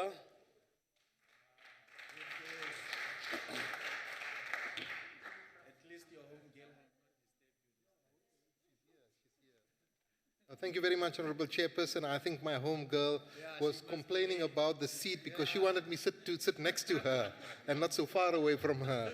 But thank you very much for the invitation that has been extended to me, and certainly it's always a pleasure to be in this esteemed house. I recognize my Deputy Minister, my colleague over here, MECs for Education, KwaZulu-Natal, Limpopo, and the Eastern Cape, and thank you so much for making the effort to be here and participating in this very, very important debate. The issues of quality education in terms of the debate really applies to these three provinces, but I think it's good recognizing that education is a concurrent competency, that we have a responsibility as a national department to support our provincial counterparts, and that we work collaboratively, that the department is given an opportunity to articulate its position. My colleagues have quite correctly raised issues of nutrition. So it would be very useful to inform this House that countrywide we feed 9.7 million children on each school day, and that's quite remarkable on its own. We take note of the fact that the Eastern Cape, for example, is, unlike Limpopo, which has 3,900 schools, the Eastern Cape has some 5,400 schools. But the reality in the system of education within the Eastern Cape is that from that 5,400 schools, there are more than 1,000 schools that have learners that are less than 135, which means that immediate steps had to be taken, and indeed have been taken, with regard to the mergers, rationalization, and closures of these schools. What the National Department has done, arising from the processes that were put in place after the challenge in the High Court in the Western Cape, is provided all provinces with a guideline, particularly with regard to procedure, consultative procedure, when schools are merged or closed, so that we are not found wanting in terms of the processes that have to be followed. Honorable Chairperson, the Department of Basic Education can celebrate the fact that it works very closely with all 9 provinces, that it works with all district directors across the country. And every quarter for the past 10 years, we have been meeting district directors, that is the Minister, Deputy Minister, Director General, Senior Management of the Department of Basic Education, and directors, district directors from all across the country. And the value of that there is really to create a system of education that would benefit every child within the system. And it's important that we do so, but it also allows for a community of professional practice where district directors are able to share and exchange best practice and ideas and begin to better understand the teaching and learning environment and learn from each other. And this has proved to be invaluable. Beyond that, what we do as a national department is to ensure that when we meet, the 50% of the agenda is developed by the district directors and the other 50% by the Department of Basic Education, so that they have an opportunity to raise matters that affect them. So if, for example, I would stand here and I would learn from the district directors that in the Eastern Cape, they had serious problems with regard to capacity. They can now say to you that they have sufficient quantity surveyors, architects, and engineers to assist them with the infrastructure development program, and the Department of Basic Education is supporting them. What we can share with you is that in the Eastern Cape alone, and you know, we tend to, 22 years, Dr. Vauda was saying, 22 years, we haven't done much. I think we've done significantly much. We've created a single system of education, a uniform system of education. We've dealt with the issues of equity. We've ensured that 8 out of 10 children in our country attend no-fee schools, and we've ensured that those who are in fee-paying schools are exempted by law from paying fees if they are poor and indigent. That is remarkable. Free education is a reality. We've ensured, for example, that we distribute more than 55 million workbooks to our children, black and white, quintile 1 and quintile 5 schools, because at the heart of what we do is the best interest of a child. It does not matter whether a poor child is in the Western Cape or in Gauteng. That is our child, and that is our responsibility. And to give you an example, and a good illustration would be that the phenomenon of mud schools, for example, was a phenomenon that was not peculiar to the Eastern Cape. Previously, it resided in KwaZulu-Natal, in Limpopo, in Mpumalanga, in the Free State, and the Eastern Cape, and parts of the Western Cape. We've eliminated that phenomenon in all the provinces except for the Eastern Cape, given it's huge. It was the largest learner population came from the Eastern Cape. It's now overtaken by Gauteng. But interesting, and I want you to listen to this. We've built more than 103 schools, replacing these mud schools. These are state-of-the-art schools with laboratories, libraries, kitchen utensils that are provided, kitchen preparation areas, grade R classes. And that's quite remarkable. But which is the second biggest beneficiary of your ACD program? It's the Western Cape. It has already received 22 state-of-the-art schools. They are in Atlantis, they're in Heidelberg, they're in the poorest area where this particular government was unable to provide to them in time. We could not neglect or marginalize those children. They are our children, and indeed we've provided that infrastructure. But that is a responsibility that we have to all provinces, irrespective of the party political affiliations, and we will continue to act in that particular way. Honorable Chairperson, when you hear, and it's important that we have debates of this nature, but when you hear the MEC speaks about the access of education that they provided in the Eastern Cape, what we could take pride in, given the reality, and this is what Dr. Vaura had correctly pointed out, that education is a continuum.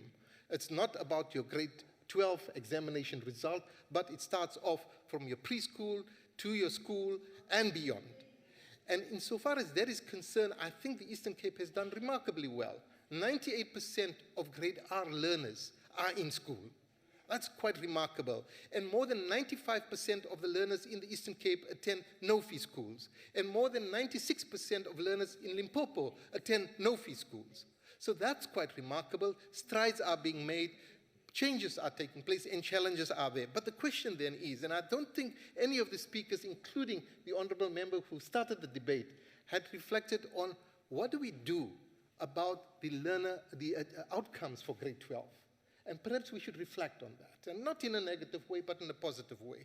To say what we've heard is that there were interventions that have been made and continue to be made. The National Department of Basic Education, for example, in KwaZulu-Natal alone has had more than 10 strategic meetings. It sends its senior officials to assist the department. The department, the MEC has correctly pointed out what steps he has taken to ensure that they enhance the opportunity and intensify the campaign to improve learner outcomes. What we receive as a national department from each one of these three provinces is a quarterly report from each province regarding identified schools. So, for example, in the Eastern Cape, we've identified 580 schools. In Limpopo, we've identified 2 districts in particular, including the Waterberg area. In KwaZulu-Natal, 360 schools. They would tell us quarterly, this is the outcomes for the first term, this is the outcome for the second term, grade 9, grade 10, grade 11, grade 12, not only grade 12. So that we are able to intervene, support, and monitor what is happening out there. Because we recognize that it's something that we cannot celebrate. The decline in performance is something that we have to correct and remediate.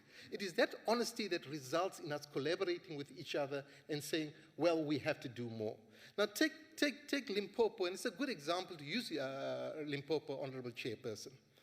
Limpopo itself can boast about 2 schools in the very area where we are, in Vuwani, where we've had the problems, in Bilwe and Denroy. Those schools produce every single year for the past 10 years more than 50 distinctions in mathematics, more than 50 distinctions in science, and at least 10 learners in each year that have 100% in mathematics and 100% in science. That is from Limpopo. Now, we have these pockets of excellence not only in Limpopo. We have it in KwaZulu-Natal. In KwaZulu-Natal, if you take your Pinetown district, for example, it compares favorably to any other district in the country. The question is, what do you do to identify areas of weakness? And this is what has been happening. In KwaZulu-Natal and Limpopo, we've worked with the National Education Collaboration Trust to ensure that we provide with the private sector and the Department of Basic Education support to those areas. I would like to thank the honorable MECs for their commitment, their passion to do work. In Limpopo, for example, the Vuwani matter, we've sent a dedicated team there, but we didn't do it alone. We had the MEC for Education, the acting head of department to assist there. And one of the phenomena that we have to address, KwaZulu-Natal has done very well in filling a post of acting position. Not so in Limpopo, not so in the Eastern Cape. Those vacant posts must be filled sooner rather than later, because the lack of permanent appointment results in an inefficiency in the system for which you pay a price in the long run. I am not at all suggesting that our system of education is where it should be, but I can say, as I've said before, we are moving away from mediocrity, we are achieving excellence. Just think for a moment that at the end of this year, there will be more than 700,000 learners that will be sitting for the matric results, something that we couldn't even think about 20 years ago. It means that slowly but surely we are turning the wheel around. 92% of every child in this country here has received at least 1 year of preschool learning. It's critical. We speak about workbooks, 55 million distributed. What about those that are disabled? Blind children are able to receive now books from grade 1 to grade 4, and we're busy with grade 5 and 6, which are interactive in Braille. It means that we are sensitive, if indeed we are a caring and humane society that we wish to create as the ruling party, as the African National Congress, then indeed we have to pay particular attention to inclusive education, to the needs of the poor of the poor. At the heart of the matter, Honorable Chairperson, and I don't say this with any contempt, to say I don't like the term BCI. And I don't like the term BCI because it goes against the tenets of the National Democratic Revolution. The National Democratic Revolution was basically changing, creating transformation, the lifestyle, the lives of the blacks in particular and the Africans in particular, blacks in general and the Africans in particular. So when you talk about black, you talk about African, Indian, and colored. When you talk about African, it's African. So when we talk about BCI, we seem to say blacks are only African. The National Democratic Revolution is not only about the Africans, it is also about the coloreds, it is also about the Indians. And in time, as a result of our commitment to creating an equal society, surely we cannot neglect those whites who are on the periphery of society. It means that our commitment to education, to quality education, has to be a collective one. And in order to achieve that, we have to elevate it to a societal issue. And there is hope and there is belief. Are we doing things right? Let's see what's happening. We've got this freedom for fees must fall. You have university students, some, not all of them, it will be over hasty generalization, but some of them misbehaving. What did COSAS do? It marched to the Johannesburg Stock Exchange. It disrupted no single school, not one stone was thrown, and they demanded that the private sector contributes 1 billion rands towards university fee. That comes from school children, leadership in schools. And I do believe they are indeed leading the way for a better future. It is not about rampant, unorganized, uncoordinated demands, but really an understanding of the landscape of our country, and to say that socioeconomic transformation cannot be carried out by government alone. It requires entire society. It requires the private sector to do it. I do believe that you have in this House this opportunity as political parties to work together towards a common goal. And the goal that we should basically subscribe to in the context of this debate is to say, let us recognize and accept and affirm that there has been a decline in the quality of education, in the performance of our learners in grade 12 last year. Let us work towards let us work together towards enhancing the opportunities of those learners, because inherent in each of those learners, and I can assure you and I can swear in the name of God, because I do visit the schools, I go to our rural schools, the minister does so as well, that year after year you can see the improvement in literacy and numeracy, and they have the inherent ability to perform as good as anybody else. Given all the resources, given better opportunity, I do believe we will not only run, we will fly. I thank you, Honorable Chairperson. Thank you. Thank you, Honorable Deputy Minister. Honorable Pambos Puana.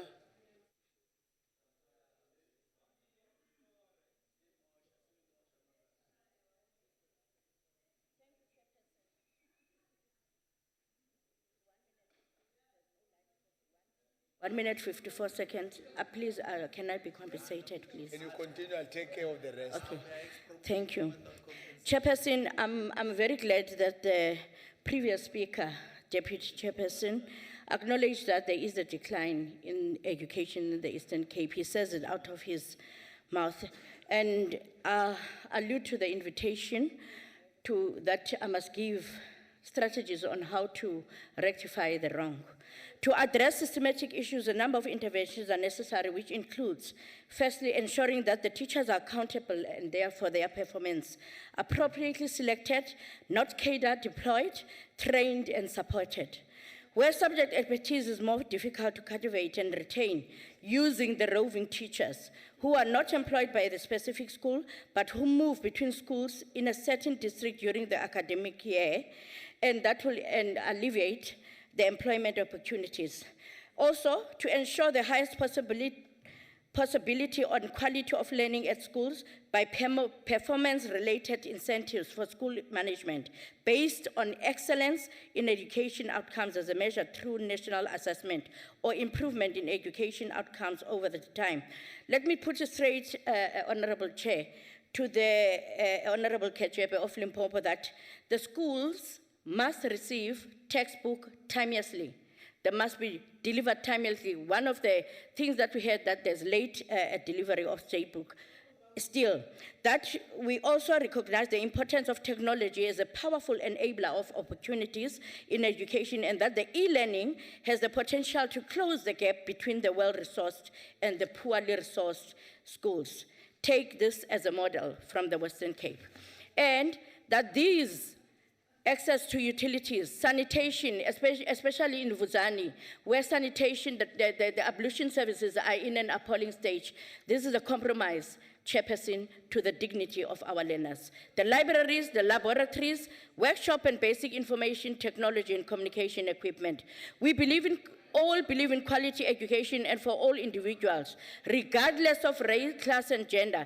If we can implement positive change and increase the access and quality of education at grassroots level, general dissatisfaction with the education could be significantly reduced. Let me put it straight to you, Honorable Makupula, that the teachers...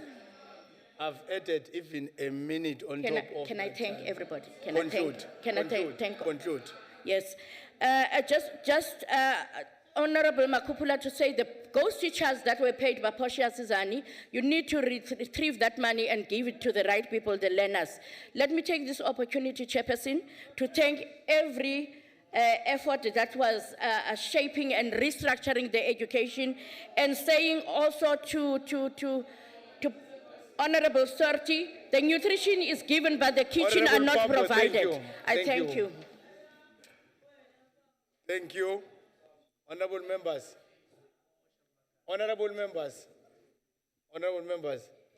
I don't need assistance. That concludes the debate.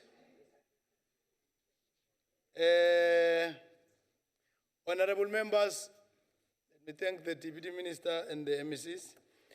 Honorable members, we now come to the subject for discussion as printed in the order paper. Let me invite the Deputy Minister of Rural Development and Land Reform, Honorable Skwacha.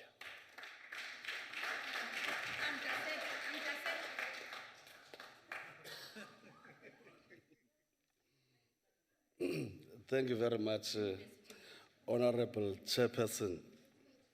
Thanks to the just departed Deputy Minister for giving us political education about South Africa. Honorable Chair, honorable members of this House, esteemed delegates, invited guests, it is always a pleasure to interact with members of this House, and therefore I'm delighted to represent the department in this important debate, the importance of women.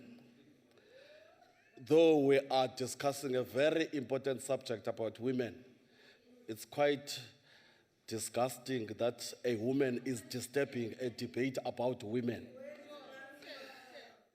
On every occasion, when I step in this honorable House,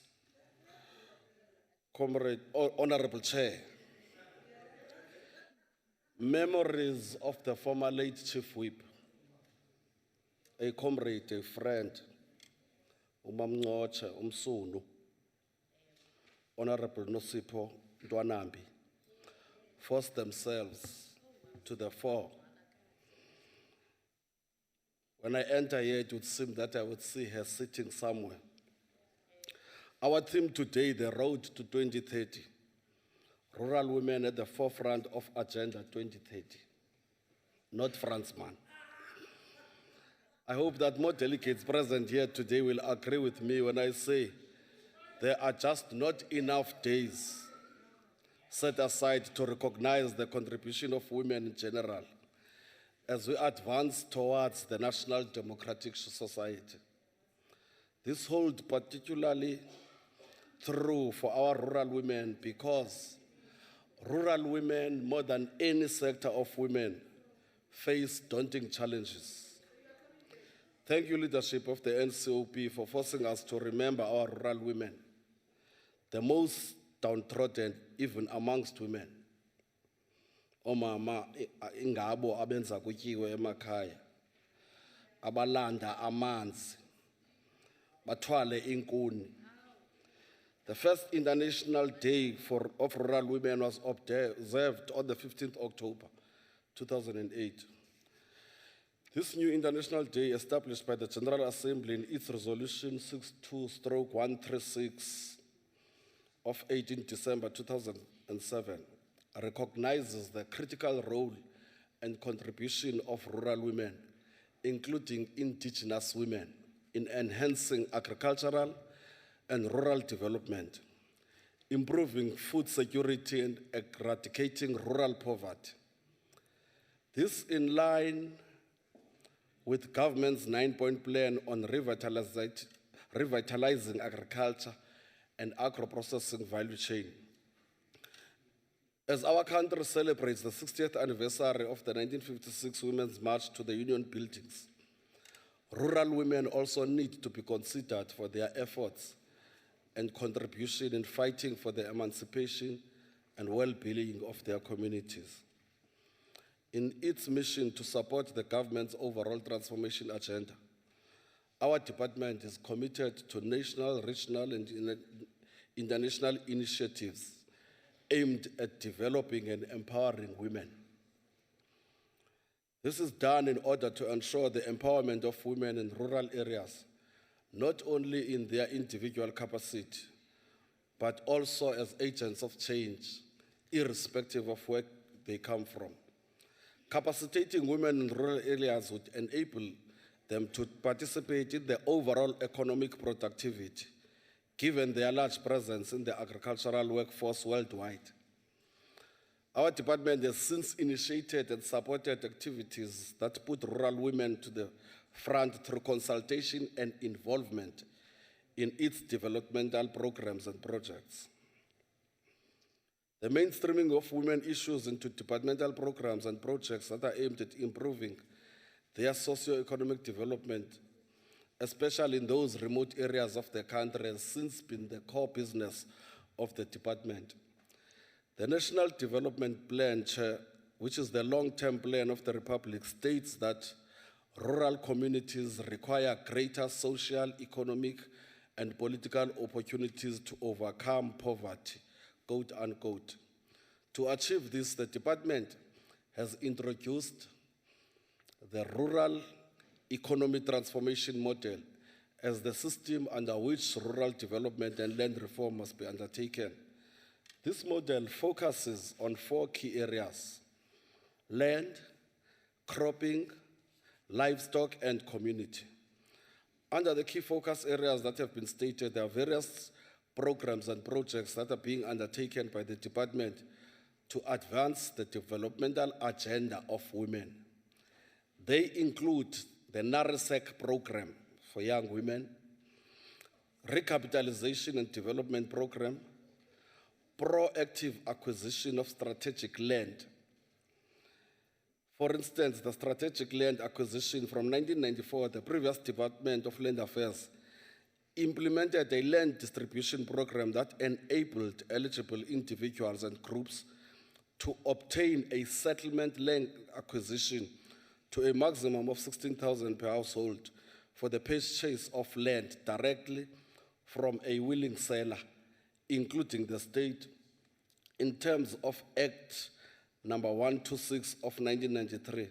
That's quite disappointing.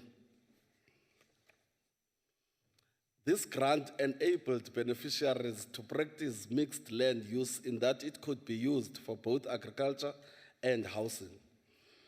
In 2009, the department conducted a series of consultations with land reform beneficiaries. This resulted in the department bringing the use of grants to a close and shifting the focus towards the acquisition of strategically located agricultural land.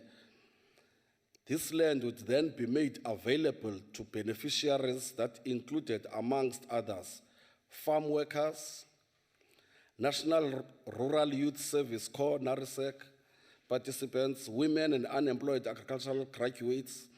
Under this program, government has acquired land for redistribution under leasehold. Since 1994 to date, government has acquired 5,281 farms and 66,721 women have been beneficiaries to this land delivery program.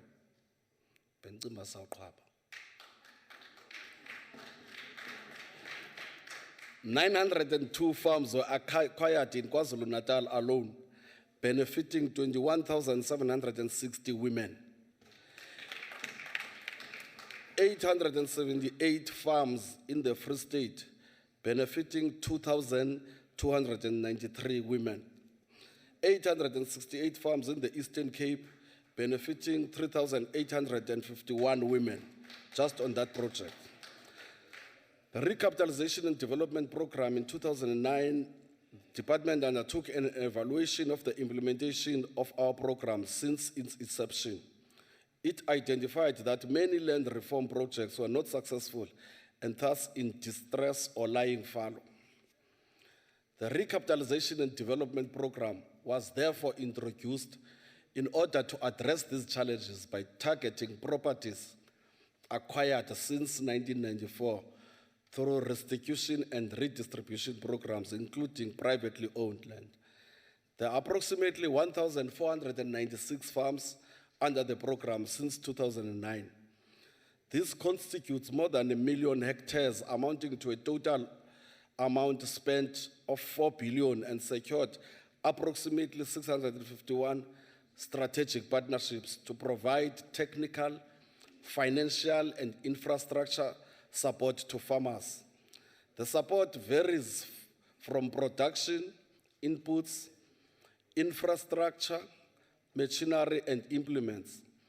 In line with the National Development Plan, potential of creating 1 million jobs in the agricultural sector, this spending translated in the creation of approximately 7,731 jobs, of which more than 3,000 are women, as well as training 2,937 farmers,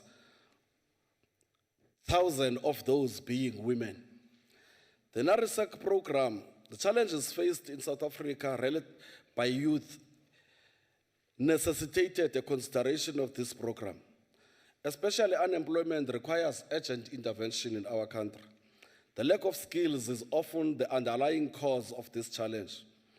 Due to the challenges of unemployment and the shortage of skills, the National Rural Youth Service Corps, commonly known as NARISEC, has become an important instrument in developing rural youth. Since March 2015, NARISEC youth were recruited from different provinces where the Department of Rural Development is establishing agri-parks. Each year, 3 intakes take place, namely in March, August, and September. After recruitment, the youth report to the NARISEC Tabanchu College. They firstly go through an orientation program, various life skills and career guidance programs, whereafter the youth undergo a very stringent youth leadership development program, preparing them to be better people as they leave that program, ready to face and build a South African nation. Once they have completed the leadership training, they need to perform community service and also undergo a learnership program. The skills these youth are trained in will enable them to face the challenges as indicated. Since its inception in 2010, the NARISEC program had a significant focus on empowering female youth in particular. At present, the program had 3,930 female youth compared to 2,706 males. The number of female youth who have graduated with a completed qualification from NARISEC is 2,469, while 1,312 female youth are awaiting graduation. The following two NARISEC youth are examples of what young women have achieved. Dokas Makwe was enrolled into the NARISEC program in 2010. She completed a training program and exited NARISEC during March 2015. She has registered a co-opt, namely the Riakitsetsa Agricultural and Training Co-opt, and she is currently growing vegetables utilizing hydroponic tunnels. She was also nominated as one of the successful participants and was provided an opportunity to visit China as part of a 2-week study tour. Beauty Hlongwane was enrolled into the NARISEC program during 2012 and she exited the program during 2016. She formed a co-op named Itsoseng Sichaba, specializing in livestock farming and vegetable gardening.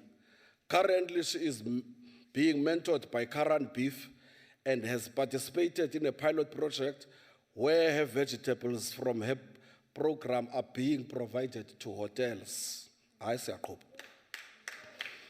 The enterprise and industrial development policy that has been drafted within the mandate of the department aims to support the growth of sustainable enterprises with the departmental programs and ensuring alignment also with other government support. The department is working closely with the Department of Trade and Industry and Social Development. The policy places particular emphasis on addressing the needs of survivalist micro, small, medium, and large enterprises. The department focuses on the development enterprises from small businesses to registered co-ops in the rural spaces. And most of the enterprises supported are managed and owned by women. In 2015-2016, the department has supported 216 enterprises in the agricultural value chains, mainly poultry, red meat, wool industry, horticulture value chains, as well as non-agricultural arts and craft and textile value chains. In Q1 of 16-17, 25 enterprises have been supported. Ongoing skills development is facilitated. In the last financial year, impact in terms of skills development was made in cotton, grains, wool, livestock, and arts. The department has also assisted enterprises with market linkages. 8 agreements in this regard were signed in the last financial year. At the end of the last financial year and in the first quarter of this one, 27 rural people representing mostly women on arts and craft and sewing cooperatives were assisted to exhibit at the Rand Easter Show, and 10 rural people representing 9 co-ops at Decorex, where they have been selling products as well as getting orders. E.g., the ceramic co-op has managed to receive orders to an amount of 80,000 during the Decorex exhibition. One of the co-ops was given 5,000 ostrich eggs to bid. This also contributes to job creation and skills development in rural areas. A further 16 people representing 26 co-ops will be assisted to exhibit in August this year. One of the flagships programs of the department enterprise program is the support to rural women in the arts and craft design sector. In 2010, the department supported the training of rural women in craft production in the Eastern Cape, KZN, Limpopo, and Mpumalanga, initially on 6 sites and later 7 sites when Utrecht was added in 2012. The addition included training, mentoring, and supply of craft materials, travel and accommodation costs, sponsoring of stalls at shows, and so forth. In conclusion, in order to ensure that Vision 2030 is realized for the developmental agenda of rural women, government will strive to ensure that rural communities have better opportunities to participate fully in the economic, social, and political life of the country. We therefore would like to ensure that there is better integration of the country's rural areas achieved through successful land reform, infrastructure development, job creation, and poverty alleviation. I thank you, sir. Thank you. Thank you, Honorable Deputy Minister. Honorable Mutara.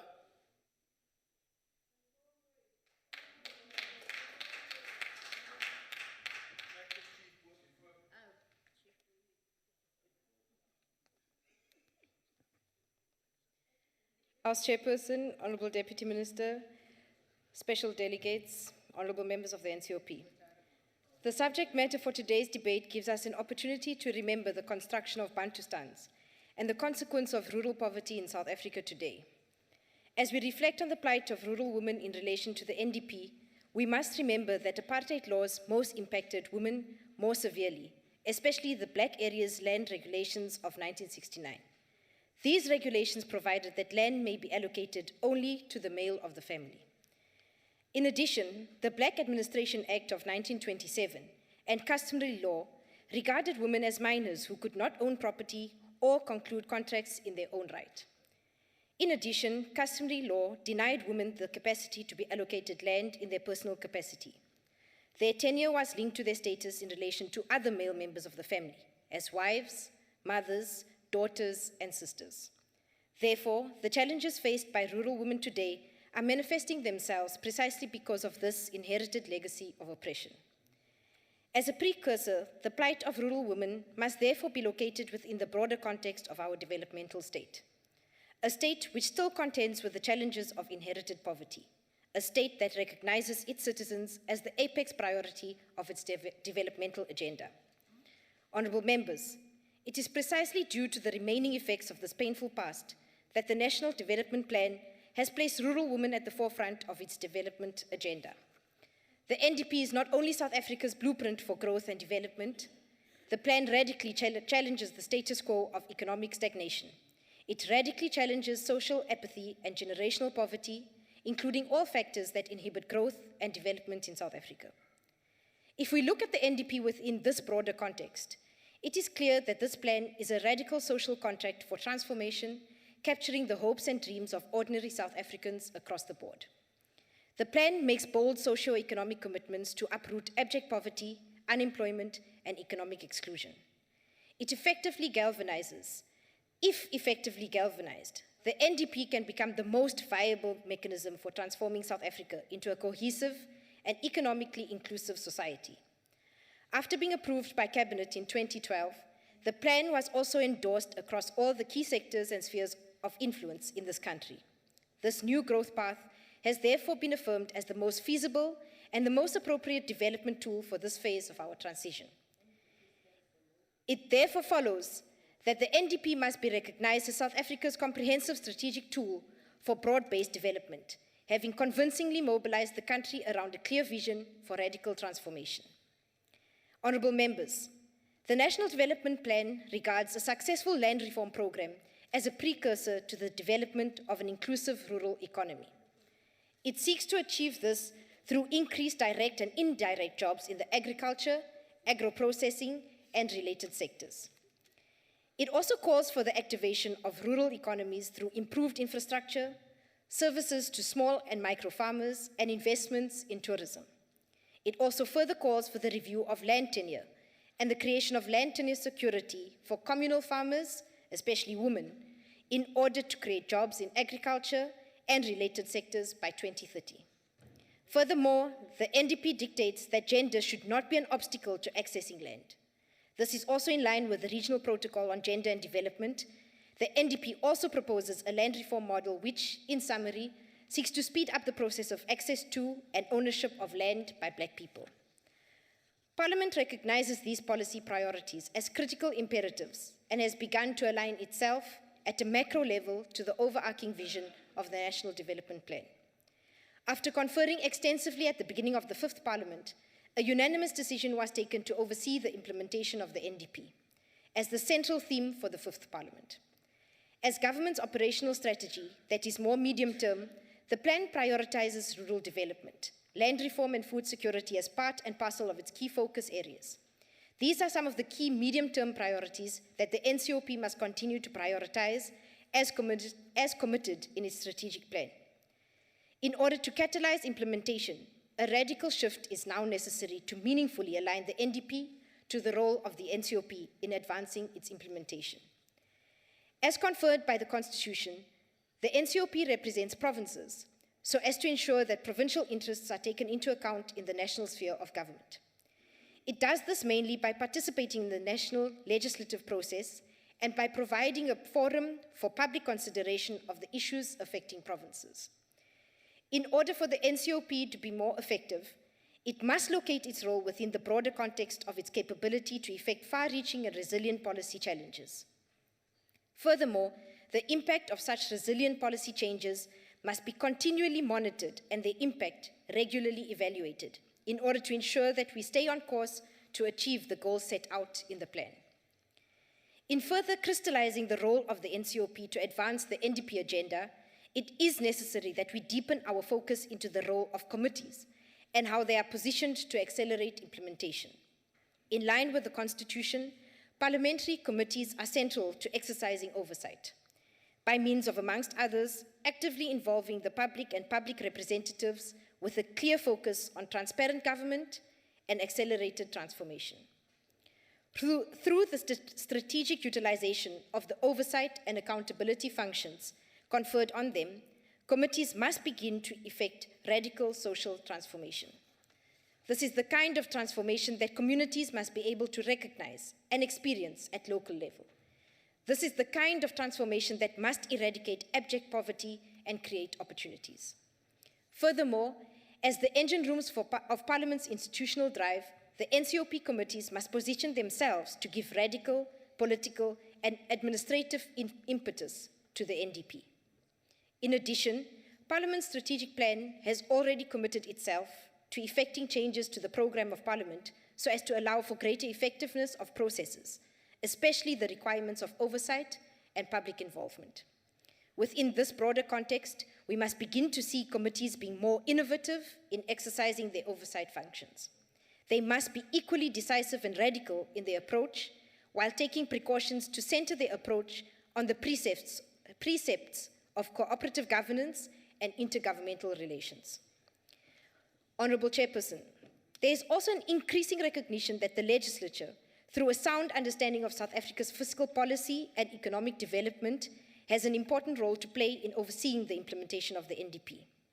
In recognizing that the objectives of the NDP can only be realized through adequate budgetary and resource allocation, it must hence follow that the NCOP's NDP oversight drive be anchored within government's fiscal framework.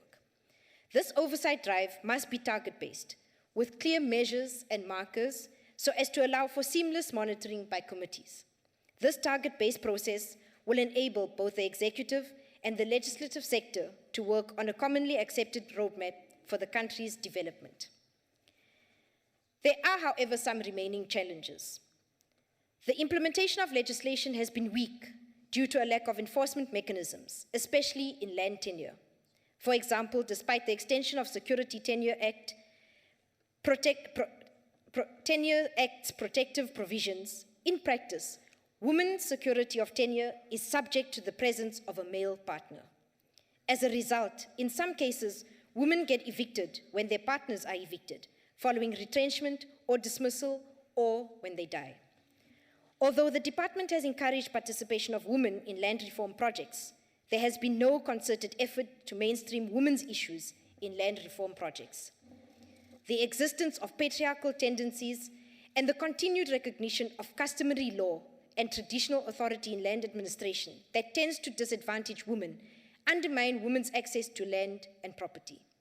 Women in rural areas can still lose rights and access to land after divorce or the death of a husband.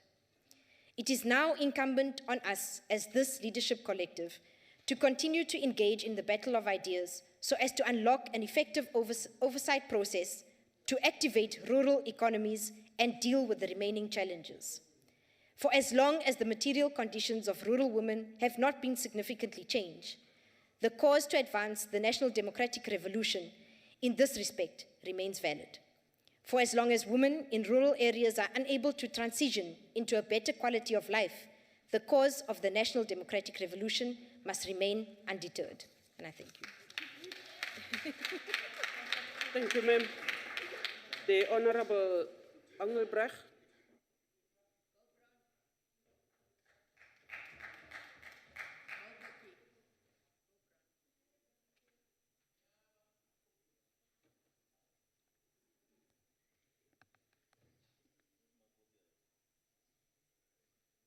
That is out of order.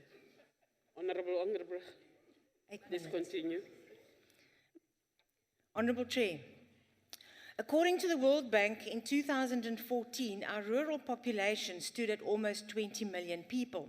This is 40% of our South African population. 38% of them are women, and this equates to 15.2 million rural women. These are the women living in rural communities who have multiple roles in their communities as farmers, mothers, homemakers, caregivers, and are often exposed to extreme poverty and have traditionally been regarded as those people who belong at home. They are lagging behind the rest of the country in terms of economic growth and potential. These are the women that have been left behind. Society and culture define women's social role primarily as a caregiver, caretaker, and in relation to their reproductive function. In contrast, men are regarded as the breadwinners and are defined by their productive role. These women are left behind to raise families when many of their husbands go to look for work in urban areas. These women are isolated, left behind when it comes to economic opportunities and social services such as health, sanitation, and education. A woman's position in society is determined both by her access to paid employment and the status accorded to her reproductive and domestic role.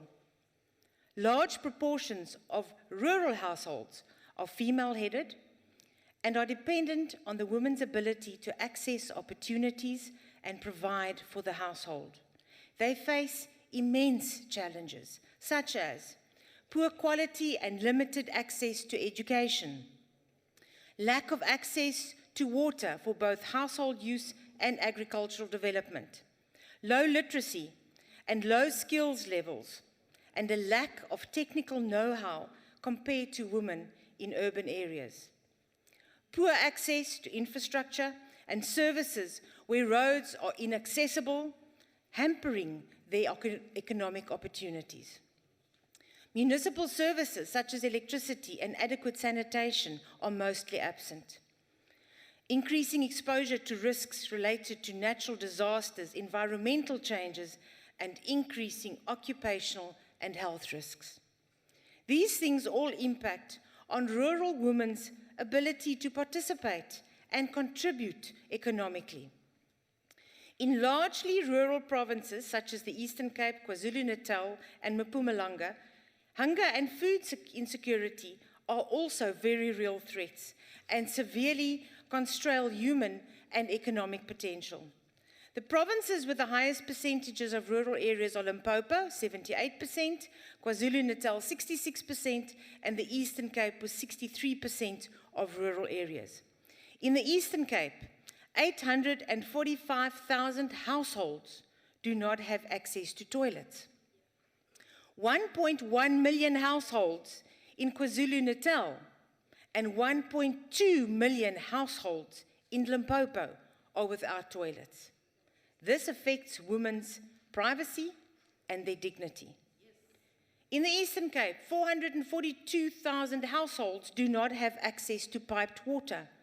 418,000 households in KwaZulu-Natal and 321,000 households in Limpopo are without piped water. In the Eastern Cape, 206,000 households are without any access to electricity. 324,000 households in KwaZulu-Natal and 101,000 households in Limpopo. This making life hard, exceptionally hard for these women. With the many roles and responsibilities within social structures goes the prevailing belief that women's contribution to the sustainability of the family are much less valuable than men's. This is why rural women are not only poorer in society as a whole, but also in their own families.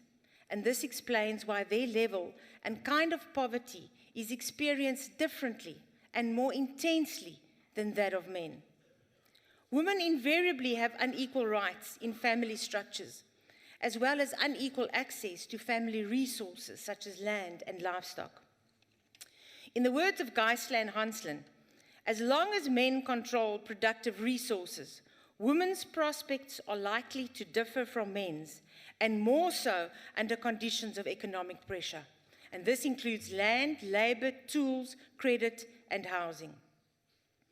Rural areas account for 80% of land, yet are home to around 40% of the population. And therefore, rural development is critical to reduce poverty and to improve the general well-being of our rural people.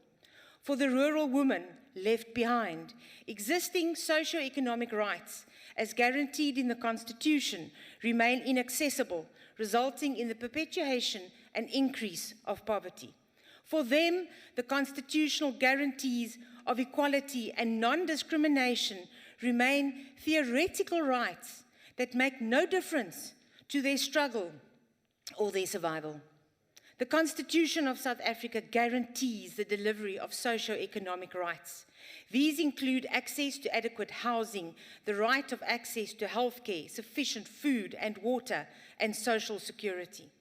This places a constitutional obligation on government to take action to ensure such access for our rural women. Our rural women have been condemned to a world without freedom. They have been sentenced to a world without fairness. And they have been sentenced to a world without opportunity. And it is our responsibility to change that. We, as the guardians of this Constitution, must realize that their future is in our hands. I thank you. Thank you, ma'am. The Honorable Mokotla.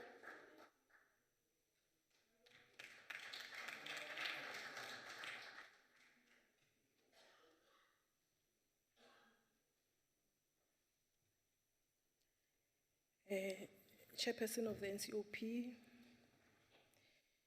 Deputy Ministers present here today, MECs from different provinces, honorable members in the House at large, I greet you. Chairperson, I believe that it is proper today to first pay tribute to the greatest man that was born in October. A man who surrendered his very being to the people. A man whose ideals of freedom, human dignity, and a non-racial respect for all people can never perish. I salute Comrade Oliver Tambo. In 2015, during the celebration of International Day of Rural Women, the Secretary General of the United Nations, Ban Ki-moon, had this to say, and I quote, "To do better for the rural women over the next 15 years, we must build on the lessons learned during Millennium Development Goal implementation. Extreme poverty is largely a rural phenomenon. We must build resilient social protection systems, labor and product markets, government institutions, and civil society organizations so that rural women can both contribute to and benefit from sustainable development." Close quote. Chairperson, the Africa Gender Equality Index measures gender equality across three separate dimensions, namely equality in economic opportunities, equality in human development, and equality in law and institutions. In all three dimensions, women bear the brunt of being marginalized, even though women spend more time than men caring for the well-being of their families and communities in terms of education, health, and nutrition. All African countries recognize the principle of non-discrimination in their constitution, and all, except 2, have signed the International Convention prohibiting discrimination against women. And the Maputo Protocol on the Rights of Women in Africa is a guarantee of the rights of women to social and political equality. Despite all this, Chairperson, women are still being treated as second-class citizens, not just in Africa, but all over the world. The second Sustainable Development Goal says, end hunger, achieve food security and improve nutrition, and promote sustainable agriculture. This goal to be successfully implemented, the following must first be realized. Gender equality and the empowerment of women and girls must be realized. Rural women's ownership to land must be accelerated, as it is crucial to build resilience to climate change and economic constraints, since it facilitates their access to credit and microfinance services. They must enjoy equal access to quality education, economic resources, and political participation. And more resources must be made available for poor rural infrastructure development, enhancement, and access to services. Discrimination from institutions against rural women, intellectual and property rights must be dealt with effectively to level the playing field. But Chairperson, in South Africa, since the dawn of democracy, we have made strides in as far as the rights of women are protected, and the following laws bear witness to that. The Domestic Violence Act of 1998, which protects rural women and women who live under customary law, even people who are cohabiting. This is a crucial piece of legislation, since studies indicate that female victims of domestic violence incur a greater risk of sexually transmitted diseases, including HIV and AIDS. The Recognition of Customary Law Act of 2000 recognizes all customary marriages that were valid under customary law. But in this instance, both parties are equal and the wife has equal share in the assets and even the debts. The Choice of Termination of Pregnancy Act of 1996 recognizes women's reproductive health rights and prevents the sometimes fatal consequences of illegal abortions. The Maintenance Act of 1998 gives the courts the power to automatically deduct maintenance from a person's salary or to seize properties belonging to non-paying persons. Chairperson, in conclusion, allow me to say what the ILO Director General, Guy Ryder, said, and I quote, "Let's work together to achieve genuine gender equality and women's empowerment in the world of work. Decent work for women brings decent lives for all," close quote.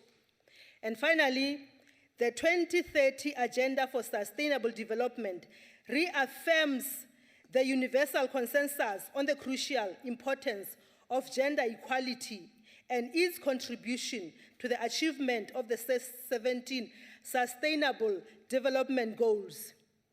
More jobs and quality jobs for women, universal social protection and measures to recognize, reduce, and redistribute unpaid care and household work, which are indispensable to delivering on the new transformative Sustainable Development Agenda, which aims to reduce poverty, which is Goal 1, and inequality, Goal 10, to achieve gender equality, and to promote inclusive and sustainable economic growth, full and productive employment, and decent work for all, which is Goal 8. And I thank you. The Honorable Kaula.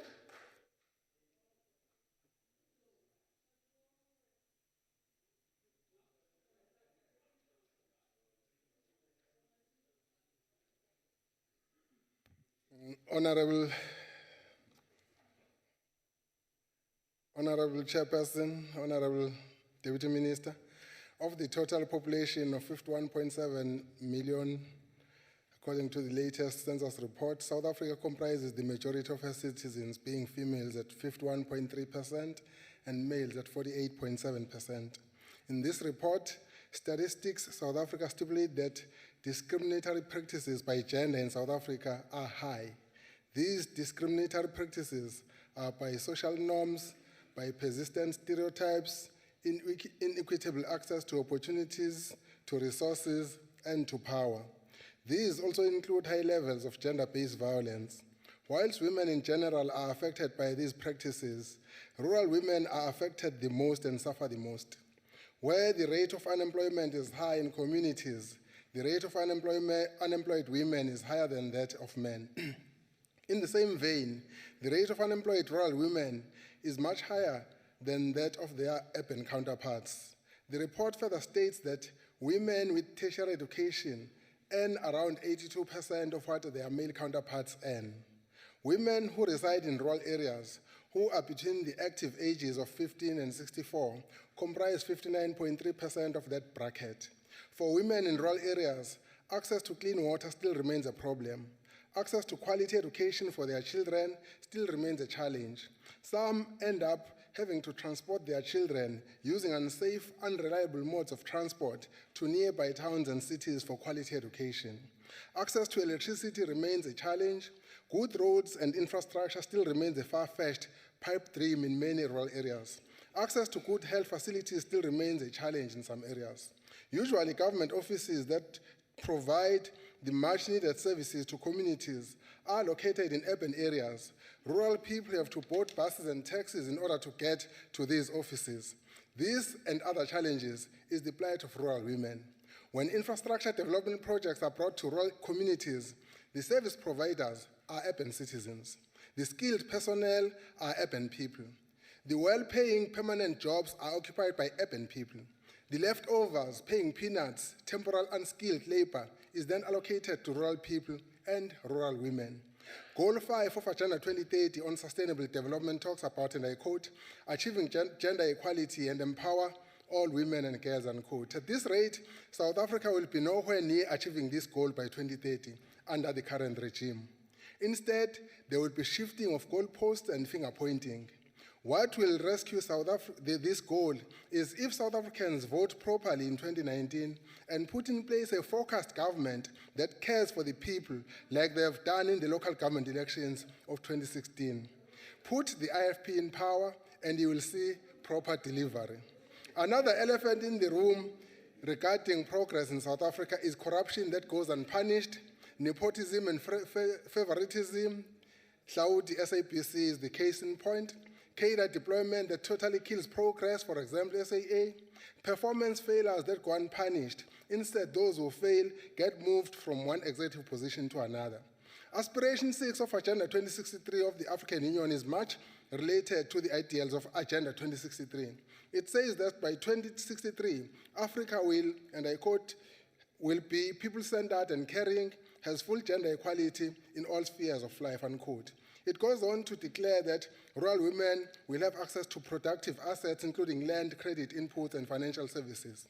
Access to some of these opportunities was achieved even before 1994 in KwaZulu under the leadership of Prince Mangosuthu Buthelezi. But post-1994, we are now talking about adequate distribution of resources in order to benefit rural women and rural communities. Moving to the cities and towns in order for them to access service is not empowerment for rural communities. I thank you, Chairperson. Uchaba, lixesha bakithi. Ngiyathokoza. Thank you, sir. The Honorable Dikale.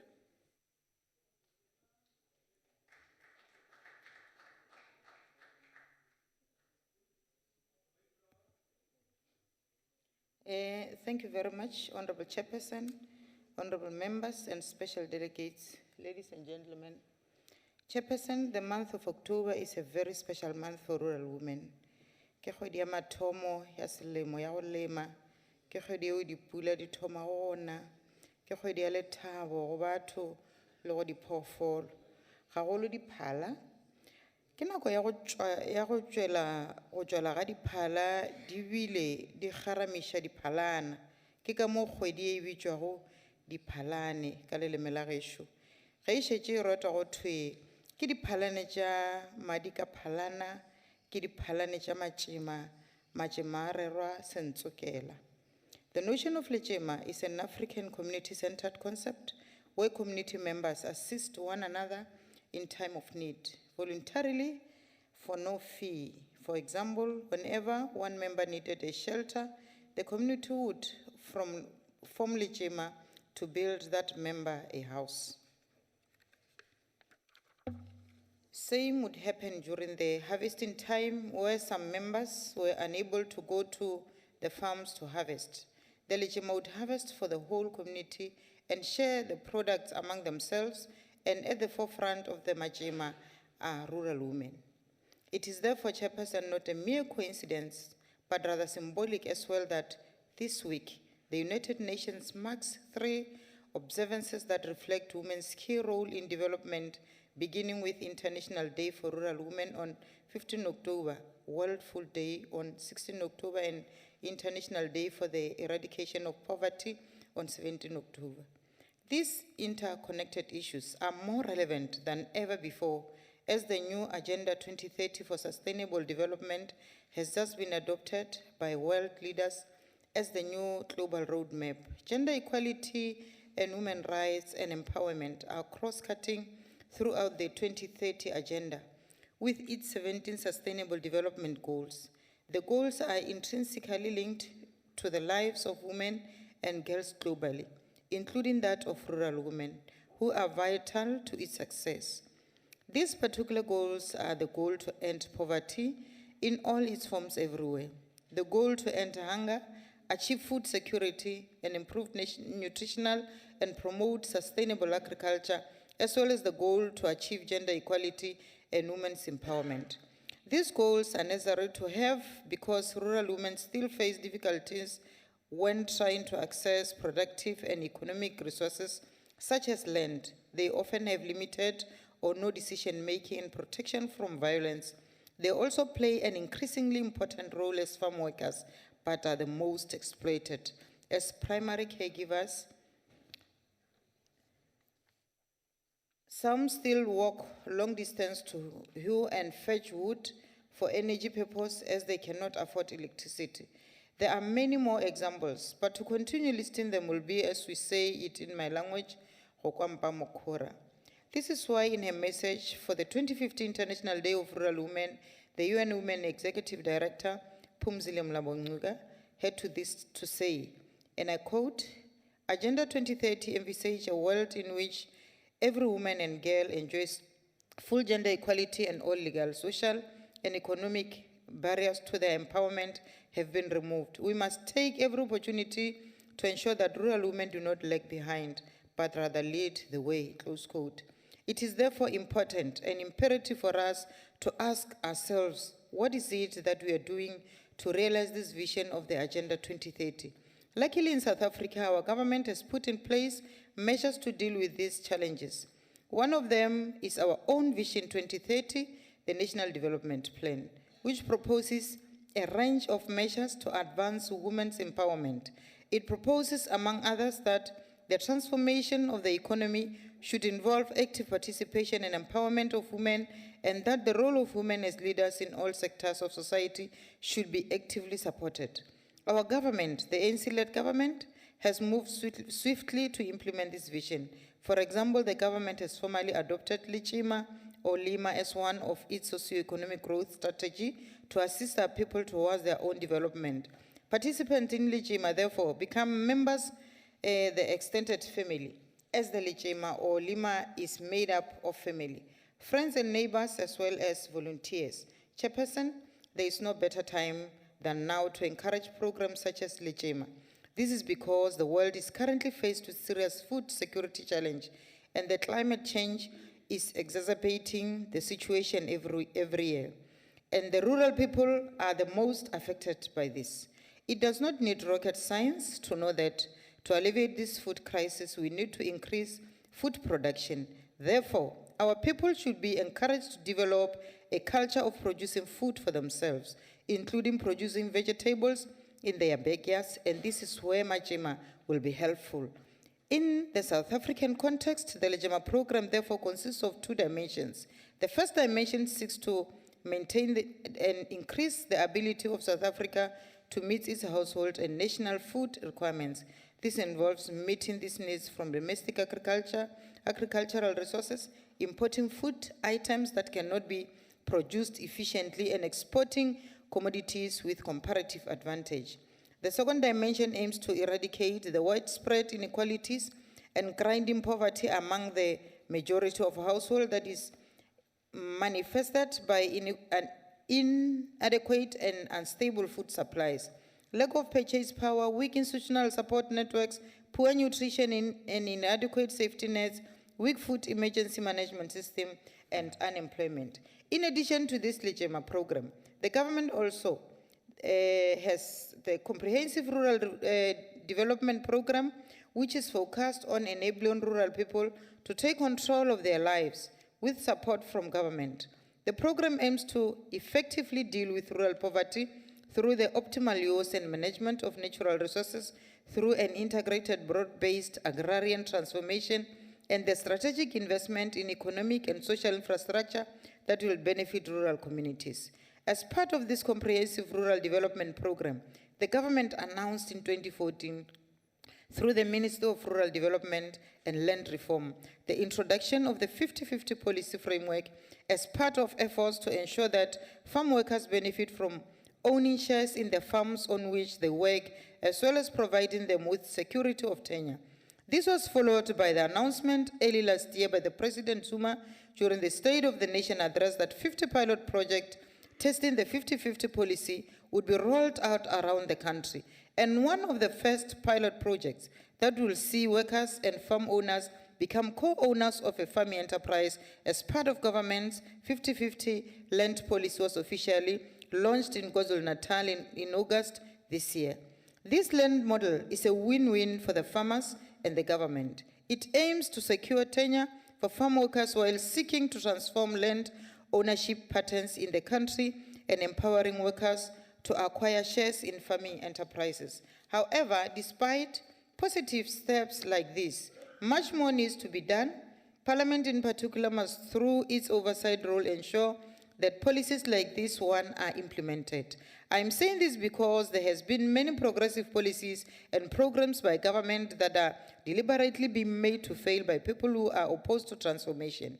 And in most instances, this is based on pure greed and selfishness.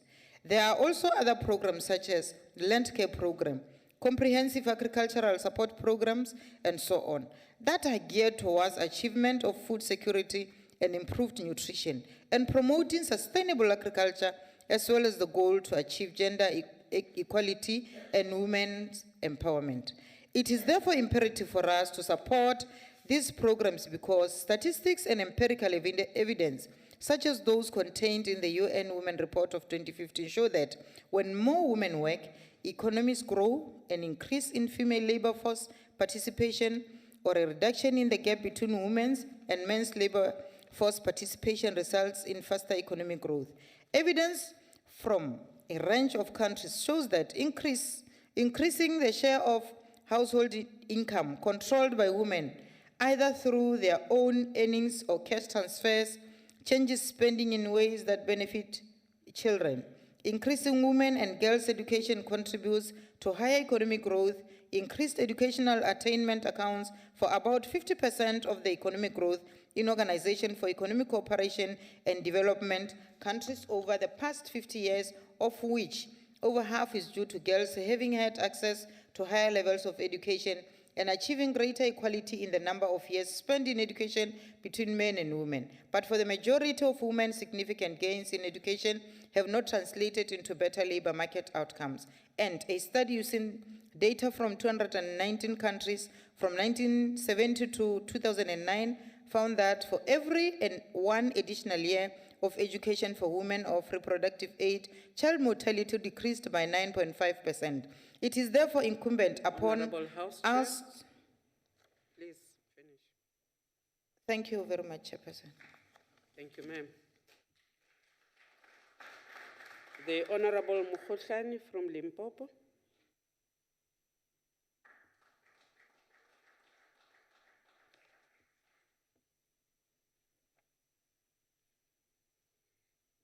Chairperson of the NCOP, Deputy Ministers and MECs present as special delegates, Bahaiso receive heartfelt greetings.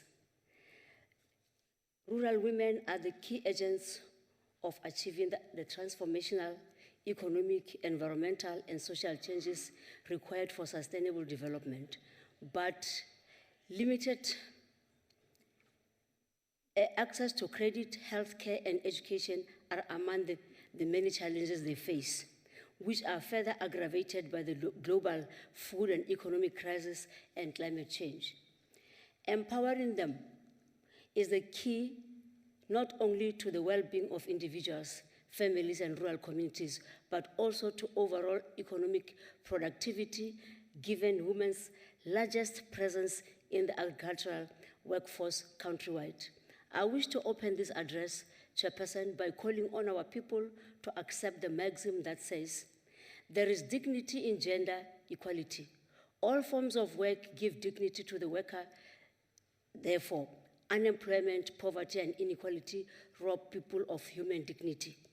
In the light of the foregoing and pursuant of the South African Constitution, which underlines spirit and purport, it gives dignity to South Africans. It's our responsibility as the representatives of people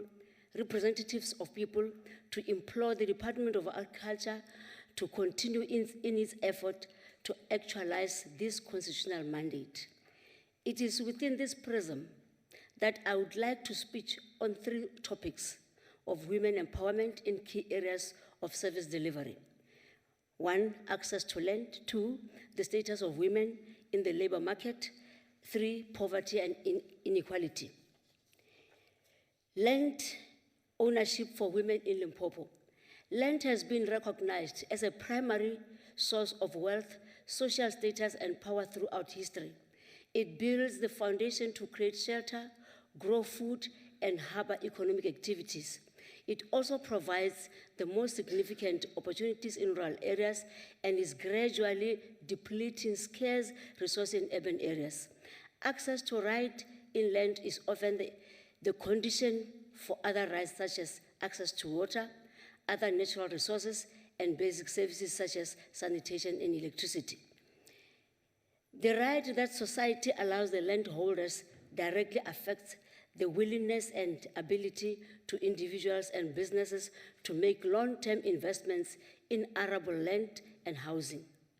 In emerging economies, sustainable developments in contingent on the establishment of inclusive access to property rights in land and the security of such rights, thus making access to land and benefits that come with it more inclusive for women and may be the one way to overcome economic and social disadvantages.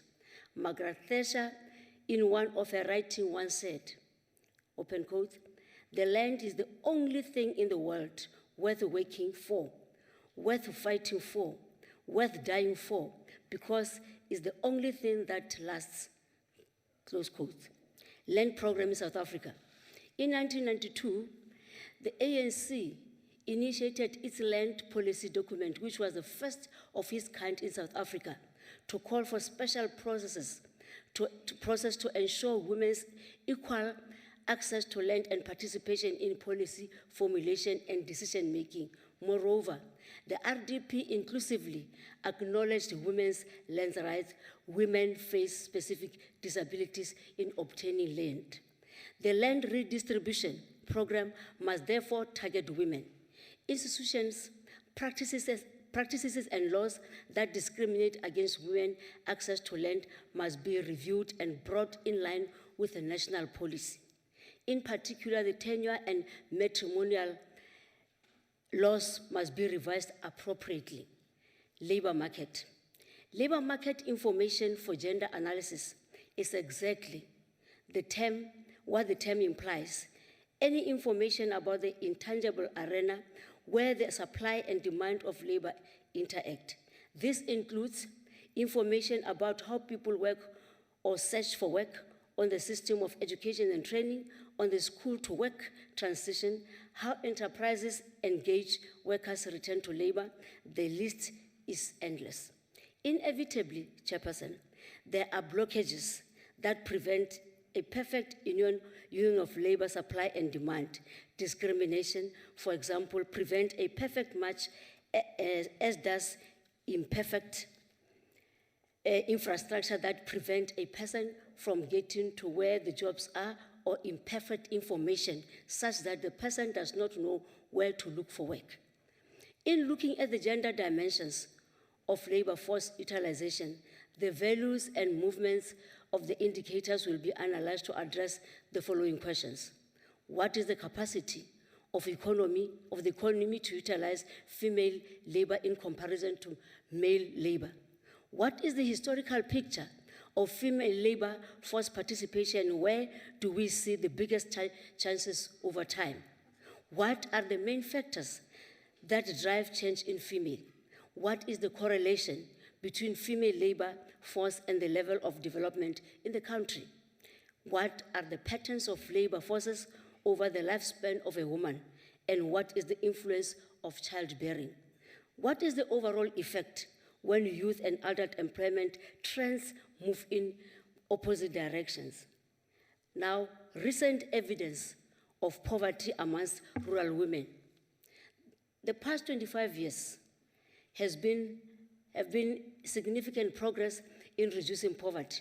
While in 1990, nearly half of the world's people lived on less than 1.25 rand a day. This figure dropped to 14% in 2015.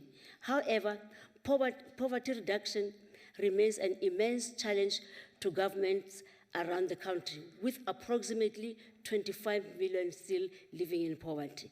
Therefore, although gender differences in worldwide poverty rates appear small when ignoring resources allocation within the household, this may not reflect the reality of the extent of gender inequality when it comes to poverty.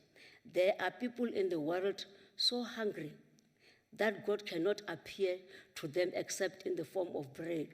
And these words were said by Gandhi. Chairperson, Margaret Thatcher once again wrote, "If you want something said, ask a man. If you want something done, ask a woman." In these days and time, most women shows punctuality on what they are doing, taking into consideration the role played by women deployed in different sectors of government. As I conclude, Honorable Chairperson, that the gender gap is growing. It is less one based on numbers alone.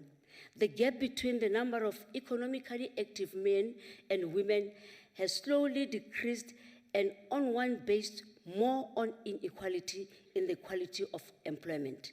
The women who choose to enter the labor market are generally highly educated, but still face a difficult time in finding work. For those who do attain work, they are generally segregated in poorly paid, insecure, home-based informal employment, partly as a result of lingering discrimination among employers and partly in response to the female need to combine family responsibilities with paid employment. As a result, the earning potential of women continues to be well below that of men. It is worth reiterating that the goals of equity and inclusive economic growth cannot be achieved without ensuring women's full participation in the economy. Thank you. Thank you very much, ma'am.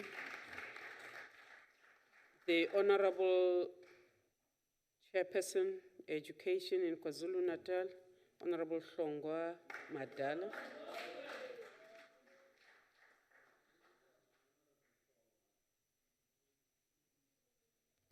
Thank you Hlongwa very much, Madlala. Honorable Chairperson, honorable members, and distinguished guests. We are privileged to participate in this debate on International Day of Rural Women, the Road to 2030, rural women at the forefront of Agenda 2030, when we have just celebrated the 80th birthday of Mama Winnie Nomzamo Mandela, a leader, comrade, mother, struggle icon, and a beacon of hope for our society. We want to take this opportunity and declare God's blessings over her life. Honorable Chairperson, we stand on the shoulders of giants who have laid a strong foundation for our struggle, and we dare not forget them. As we look into the aspirations of Agenda 2030, we remember Lillian Ngoyi, a struggle icon, Wangai Maathai, a Kenyan environmentalist, Miriam Makeba, affectionately known as Mama Africa, a musician and a political activist, Ya Asantiwa, the Queen Mother of Edweso tribe, Ghana, Kabaiga Jama, regent princess of the Zulus, as well as Queen Mantantise, to mention just a few. All these women, Chairperson, fought struggles in their different corners at different epochs, but their struggles were about liberation of Africa in total and women in particular. History indicates that the liberation of women in South Africa is a long journey in which African women have been leaders and not just beneficiaries. It is against this historical background that gender equality occupies a central status in the province of KwaZulu-Natal, particularly in Operation Sukmasake, which is our service delivery model. It is a model that encourages participation of all sectors of the community, thus providing a renewed determination in creating a future of equal rights, opportunity, and progress for all. Rural women, the majority of whom depend on natural resources and agriculture for their livelihoods, make up over a quarter of the total world population. In developing countries, rural women represent approximately 43% of the agricultural labor force and produce, process, and prepare much of the food available, thereby giving them primary responsibility for food security. Bearing in mind that 76% of the extreme poor live in rural areas, ensuring rural women's access to productive agricultural resources contributes to decreasing world hunger and poverty and make rural women critical for the success of the new Sustainable Development Agenda for 2030. The first International Day of Rural Women was observed on 15 October 2008.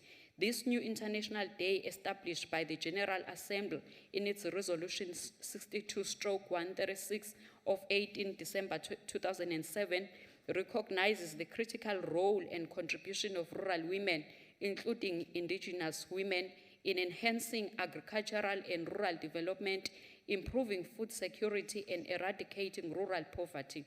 This is the 8th year we are observing the International Rural Women's Day. A study commissioned by the government of KwaZulu-Natal revealed that the province has the highest gender-based poverty incidence and the second highest level of rural poverty in South Africa. In other words, the face of poverty in our province is that of a rural woman. As part of the province's strategy for agrarian transformation, the KZN Department of Agriculture and Rural Development has taken a number of bold steps to invest in our women farmers, including restructuring and devolving the functions of the department to local districts. The department has also sent specialists to support small-scale farmers to produce for the market better. Earlier this year, the MEC of Agriculture reported on a successful program of goat expo and goat meat cooking competition. The majority of our poverty-stricken women in rural areas are goat farmers, and the expo formed part of the launch of the KZN Goat Master Plan with the aim of helping more than 7,000 women goat farmers to move from subsistence to commercial goat production, aiming ultimately at exporting goat meat to the Middle East, where it is considered a delicacy. South Africa's NDP Vision 2030 seeks to create a united, prosperous, non-racial, non-sexist, and democratic society. This will be achieved by focusing on creating equal opportunities and specifically nullifying factors such as gender and ethnicity, and so by righting the wrongs of the past and ensuring true equality before the law. The NDP envisages an economy and developmental society that serves the needs of all South Africans, rich and poor, black and white, skilled and unskilled, those with capital and those without, urban and rural, women and men. The agreed upon key actions include broadening opportunities through economic inclusion and specific redress measures. However, it should be noted that because the NDP is the vehicle that will address poverty, unemployment, and equality in South Africa, it therefore becomes an imperative that strategies of implementation become explicit about the approaches that will be used so as to ensure the inclusion of the previously marginalized, such as women, and thereby achieving gender equality. It is widely asserted that mainstreaming is essential for securing human rights and social justice for women as well as men.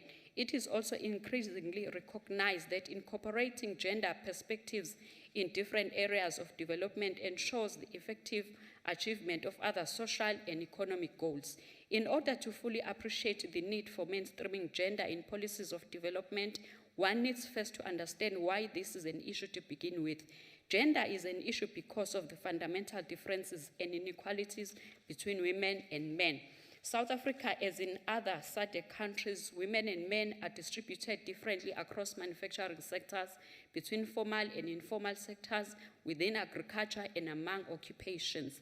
Women are also more likely than men to be in low-paid jobs and non-standard work, and likely to have less access than men to productive assets such as education, skills, property, and credit. These patterns mean that economic trends and economic policies are likely to have different implications for women and men. For example, trade liberalization has had an uneven impact by sector with consequences for both gender equality and economic growth, and that have only recently become the subject of investigation. During the International Women's Day, 8th March 2012, a strong emphasis was placed on empowering rural women with the aim of bringing an end to poverty worldwide. The then Minister of Women, Children and People with Disabilities had this to say, open quote, I quote, rural women who constitute 1/4 of the world's population continue to face more difficulty than men in accessing public services, social protection, employment and markets due to cultural norms, security issues, and lack of identification documents. Women are disproportionately impacted by negative effects of climate change due to their social roles, close quote. Ours today is to educate our rural women that roles are changing because of increasing need for them to participate in the mainstream economy, climate change and environmental sector discussions, agriculture, tourism, blue economy, aviation, etc. Both Agenda 2030 and Agenda 2063 are highly dependent on women emancipation, and such, even our budgets must express our commitments in this regard. Our Agenda 2030 will remain in the pipeline if we do not mobilize resources for the redress. Political parties must enforce 50% gender parity for us to be a stronger voice that calls for transformation. We have a huge role to educate our women to know about what government has made available for them. Though our struggle is far from being over, but we have made strides in this area as the province, and we just need to consolidate and further coordinate interventions to allow our rural women to finally see the discussions from Beijing to the NDP 2030. Education arguably underpins much of women's full engagement in the economy, as is the case for men, and this is therefore central to the achievement of gender equality. It provides access to more remunerative areas of the labor market through improved skill and productivity levels, and may have similar impacts for the self-employed, but it also enables women to engage more meaningfully in society and make better informed decisions. At a broader level, Chairperson, education is seen as key to promoting economic growth and reducing poverty. Data on enrollment indicates that females account for an increasing proportion at higher levels of education. We must keep our girls in schools, help them to be an AIDS-free generation, and reduce the pregnancy rate at age cohort 15 to 24. Honorable Chairperson, I close by quoting the UN General Secretary Ban Ki-moon Ban Ki-moon, who said, open quote, I quote, the new Sustainable Development Goals have gender equality and women's empowerment at their core and include a target to double the agricultural productivity and incomes of small-scale food producers, in particular women. Indeed, rural women are critical to the success of almost all of the 17 SDGs. Honorable Chairperson, I thank you. Thank you very much, ma'am. The Chairperson of the Standing Committee on Human Settlements in the Western Cape, the Honorable Maseko. Thank you very much, Chairperson Metandi, Deputy Minister, delegates, members, I salute you.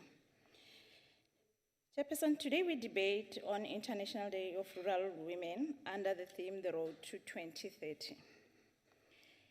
Yearly we celebrate United Nations International Day of Rural Women on the 15th of October. On this day, we recognize rural women's important role in enhancing agricultural and rural development worldwide. With that in mind, it is fitting that we celebrate the women that continue to make a vital contribution to our food security, while also playing a pivotal role in creating the type of society that we all want to see.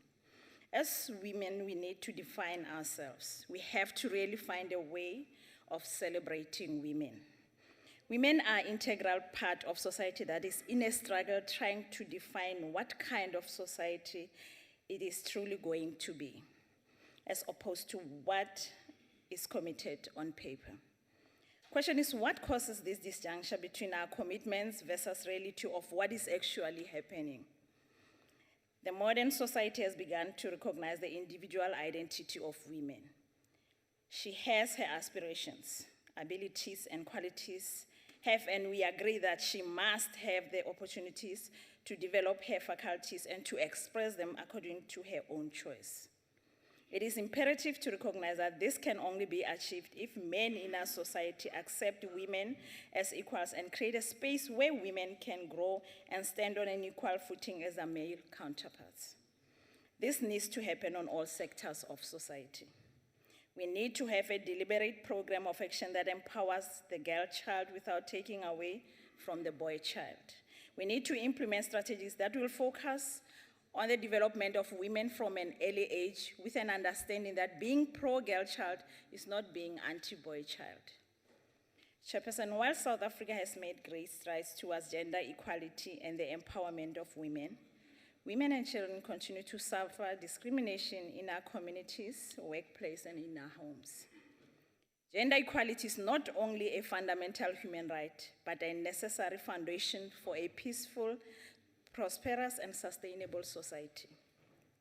We have the best legal framework in South Africa. The rights of women and children are embedded in our wonderful constitution. Great strides have been made in providing women and girls with equal access to education, healthcare, decent work, and representation in political decision-making processes, much to the benefit of society and humanity at large. Chairperson, we envisage a world where all women and girls have equal opportunities and rights by 2030. That is why we are here today. I'm glad that today we are focusing on the rural women in our society, because too often we focus on urban communities with all the infrastructure and opportunities. Often we build proper schools in the urban areas and shortchange the girl child in the rural areas.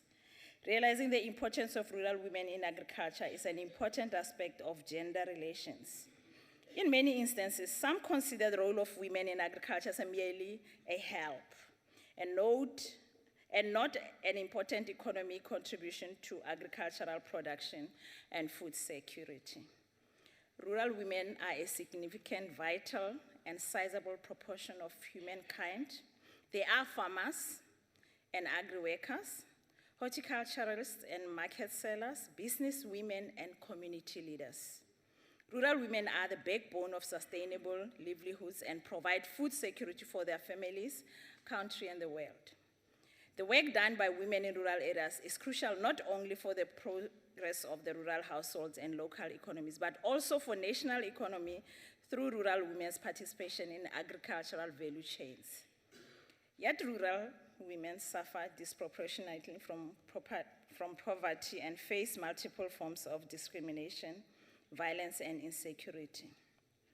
Of grave concern is that efforts under the Millennium Development Goals have produced very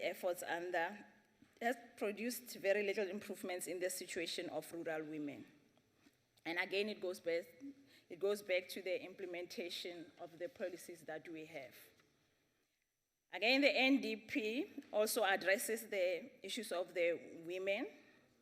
It goes back to the issue of implementation of the policies that we have.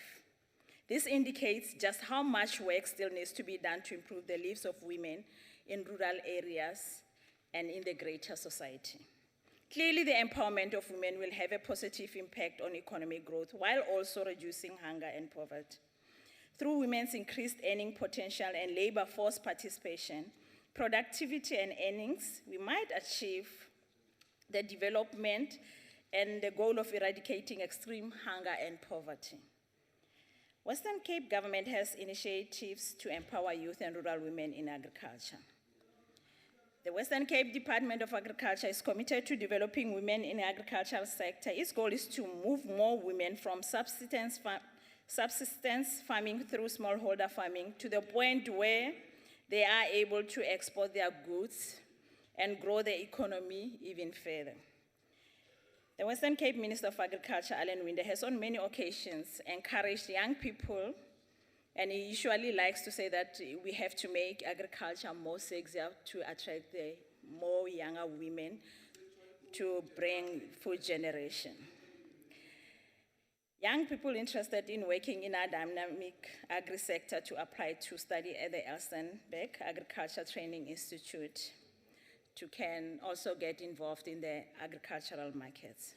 Awareness campaigns in community newspapers across the province have been run to boost the number of young applicants and women applicants in this particular. This indicates the commitment to empowering rural women as well as growing the sector. Through Project Kulisa, we have set ourselves the goal of adding up to a further 100,000 jobs to the agri-processing sector, and we hope to see that a large portion of that will be women from the rural communities. The agriculture sector is the backbone of province's rural economy, and 45% of the country's exports come from the Western Cape. We are confident that growing the size of the agri-processing sector stands to deliver a significant boost to rural employment. Some commitments made by Minister Winder include 9 billion to youth-related projects. We are growing an economy that delivers opportunities for all. Departments of Economic Development and Tourism and Agriculture will invest 63.2 million and 58.7 million into skills programs for our young people. As part of our plan to boost the number of graduates available to the agriculture sector, we have set the target of ensuring that 1,500 young people will benefit from our higher education and training programs over the next 3 years. The DAF Female Entrepreneur Award Program is a joint effort between the National Department of Agriculture, Forestry, Fisheries, and provincial departments of agriculture and the private sector. Recently, as part of its Women's Month campaign, the Western Cape government hosted the Female Entrepreneur Award in Paarl on Thursday, the 11th.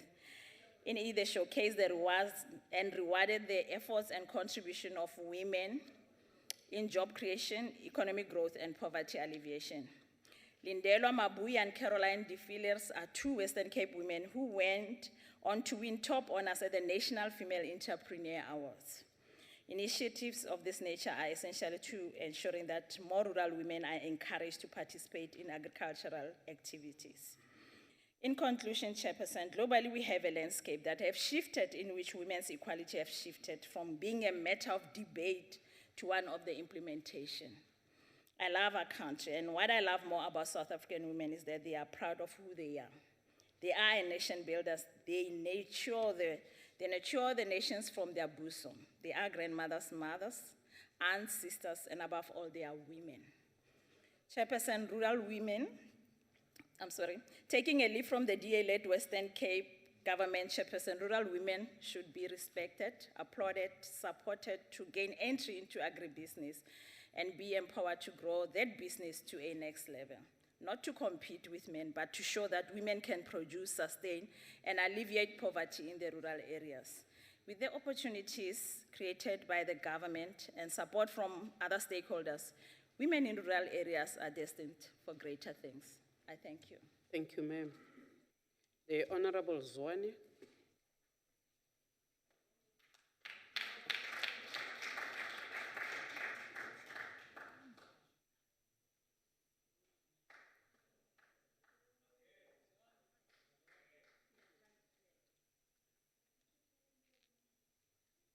Thank you, Chairperson.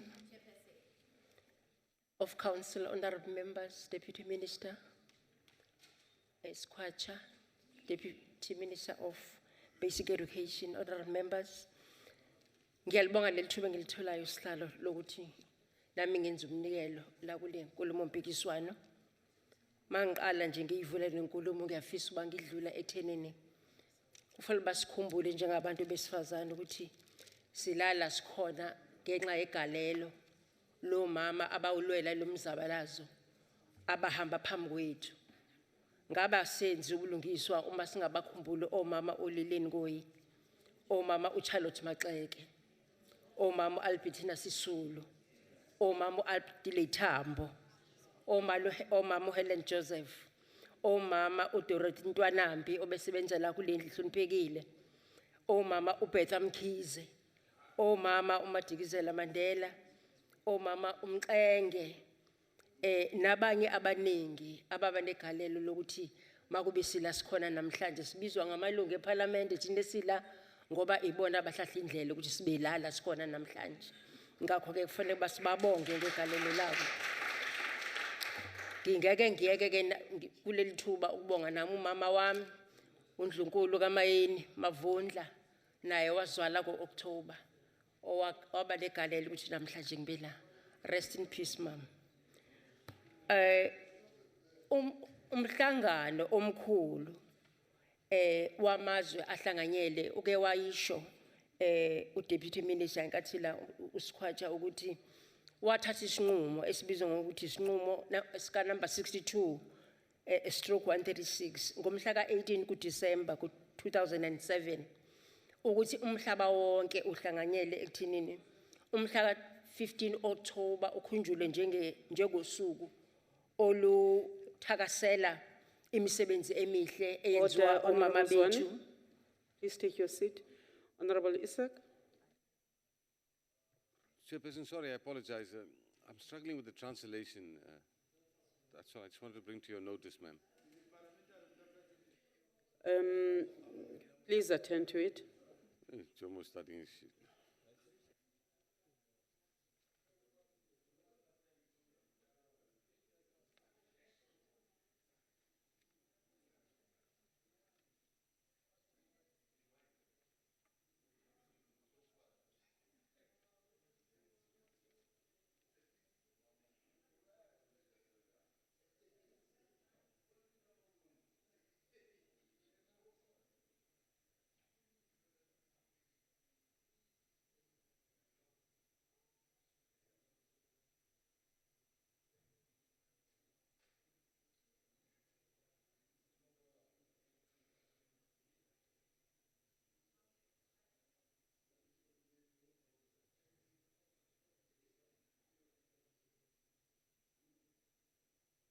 Can I get indication up there if it is being attended to?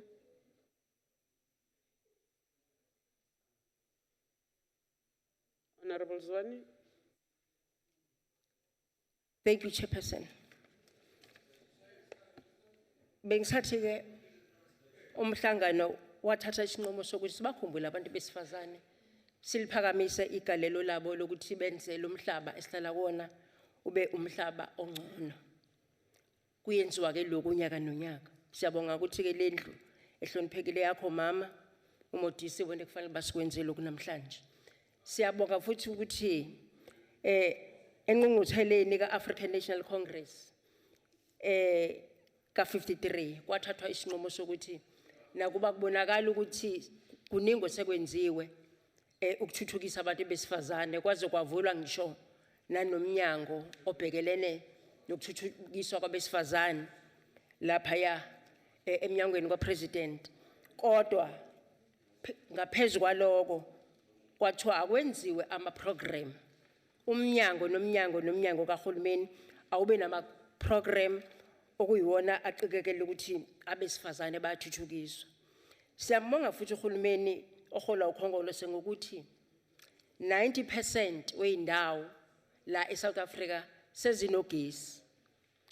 Abantu besifazane abasayi ehlathini endaweni eziningi ukuyotheza izinkuni. Honorable Zwane, may I ask you, and I know it's very unfair, may I ask you to continue in English? We do have a problem with interpretation. Okay, thank you, Chairperson. I'm very sorry to do this. Please continue.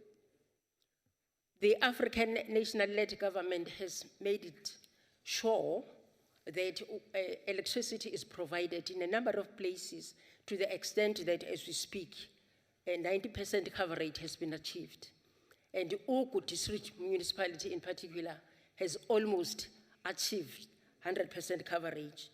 In areas like Kwafodo, Ematuleni, in areas of Kwahlonga, Kwamtimode, in areas of Kwanzimagwe, Kwakolo, in areas of Kwamati, in areas of Kwandalane, Honorable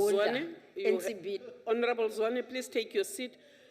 Honorable Kaula, why are you standing up? Honorable Kaula.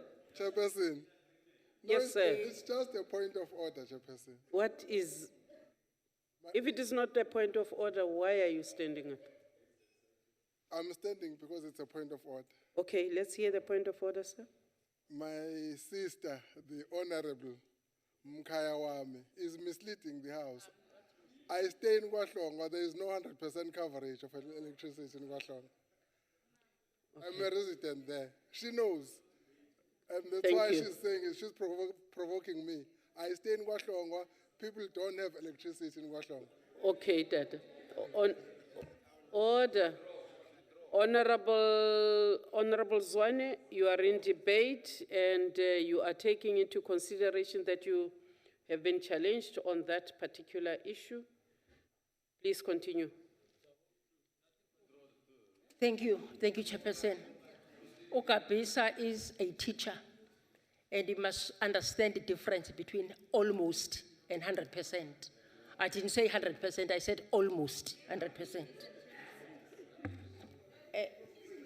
In areas of Kwandalane, Kwamavundla, Entsimbini, Honorable Zwane, you've got Umkaya Wako very excited. Honorable Kaula, on another point of order, please. Please take your seat. Please. Honorable Chairperson, another point of order. Maybe this is very deliberate. I'm not a teacher. I'm a member of Parliament. Thank you, sir. Honorable Zwane, maybe he was a teacher in his previous life. He is now an honorable member of the House. Please continue. I didn't understand that Kapisa will be ashamed of your certificates. Uhulumeni kaKhongolose uphinde futhi wenza ukuthi bekhona imitholampilo. We've got clinics. In KZN alone, I remember that when the MEC was debating here, he did say that they were going to roll out this financial year 111 clinics. That means abantu besifazane now do not travel long distances under labor to give birth to a clinic or that one hospital in an area that they have to go to. Now they easily reach the clinics and be able to get medication and assistance and be able to deliver their babies timeously. And also the issue of roads. Roads have been improved. That makes it easy for women to reach workplaces, for women to reach economic hubs, and for women to be able to reach areas that they need to reach timeously without the delays, and comfortably so. And the Department of DTI also has made sure that they make arrangements whereby they promote women entrepreneurs, and they've provided funds, they've provided grants, incentive loans, and mentorship programs. And they are inviting women. This is the information that we need to cascade, because the reason why in many instances women are not developing is that they don't have information. So the Department of Trade and Industry is inviting women that are keen on starting small business to come forward and put their application, but they need them to have experience and knowledge in those fields, and also have markets that are secured so that they can have places where they can deliver their produce. They also are inviting applications for women that want to embark on agricultural projects, because we know that women are very industrious, and they want to ensure that there is food security to sell and also for their family. There is always a fund that is called Isivan, the Women's Fund. That fund is also assisting in terms of ensuring that women are able to access what they need to access. The new Sustainable Development Goals have gender equality and women's empowerment at their core, and include the target to double the agricultural productivity and incomes of small-scale food producers, in particular women. And rural women are critical to the success of almost all of these 17 Sustainable Development Goals. Rural women make up a quarter of the total world population. They constitute 43% of agricultural labor force, and they produce, process, and prepare much of the food available. Therefore, they deserve to be supported financially and supported through the mentorship programs. When it comes to the issue of cooperatives, we really do encourage women to embark on cooperatives. To cite just a couple of examples, when you drive to the North Coast in KZN, you'd find that along the way, there are big cooperatives of women that are involved in crafts, and of women that are involved in selling veg, and particularly women that are selling fruit. Those cooperatives are very effective, because if they work together as cooperative, then it becomes easy, if they've got a market, for them to access funding from the banks. We have just recently been to Limpopo, in Thohoyandou. There is a big market there of women, and you could actually see that they are trained in how they put their produce and how they market it. And we bought to support them, and we got a lot of fruit for a very minimal amount. We appreciate the fact that the ruling party has made space also for women, not only in business, but in decision-making bodies. Like in the councils, we are just from a period where councils were elected, and I want to extend our happiness and gratitude as women that a number of those, even though we have not yet really reached 50% representation, but we are pleased to note that even at the level of office bearers in municipalities, there is an increasing number of women that are taking positions of leadership, because we've got the brains to lead the country. We also, as members of this parliament, have passed a number of pieces of legislation that are seeking to protect women against all forms of discrimination or abuse. That abuse is largely found in rural areas, because the women do not know yet much about their rights. And it is our duty as members of parliament to ensure that we cascade this information to them. We explain what these pieces of legislation are. We explain how they seek to protect them against abuse, as well as the abuse of their own children. There is a section of the preamble of NTP where it says we are traders. Women are traders as well. We are initiators. Women are initiators. We are workers. We are creating companies. We are creating companies. We are setting up stalls to develop as a small business. You are studious. We are cerebral. We are capable. We are intelligent as women. And we know exactly what we want. whether we're educated or not, we have an element of being intelligent that is God-given. We can guide processes, notwithstanding the deprivation of information and drawing from our own experience. Honorable Therefore, Zwane. I'm inviting women in this house to celebrate with women out there, rural women. Viva rural women, viva! Ngiyabonga, ma'am. The Honorable Vouder.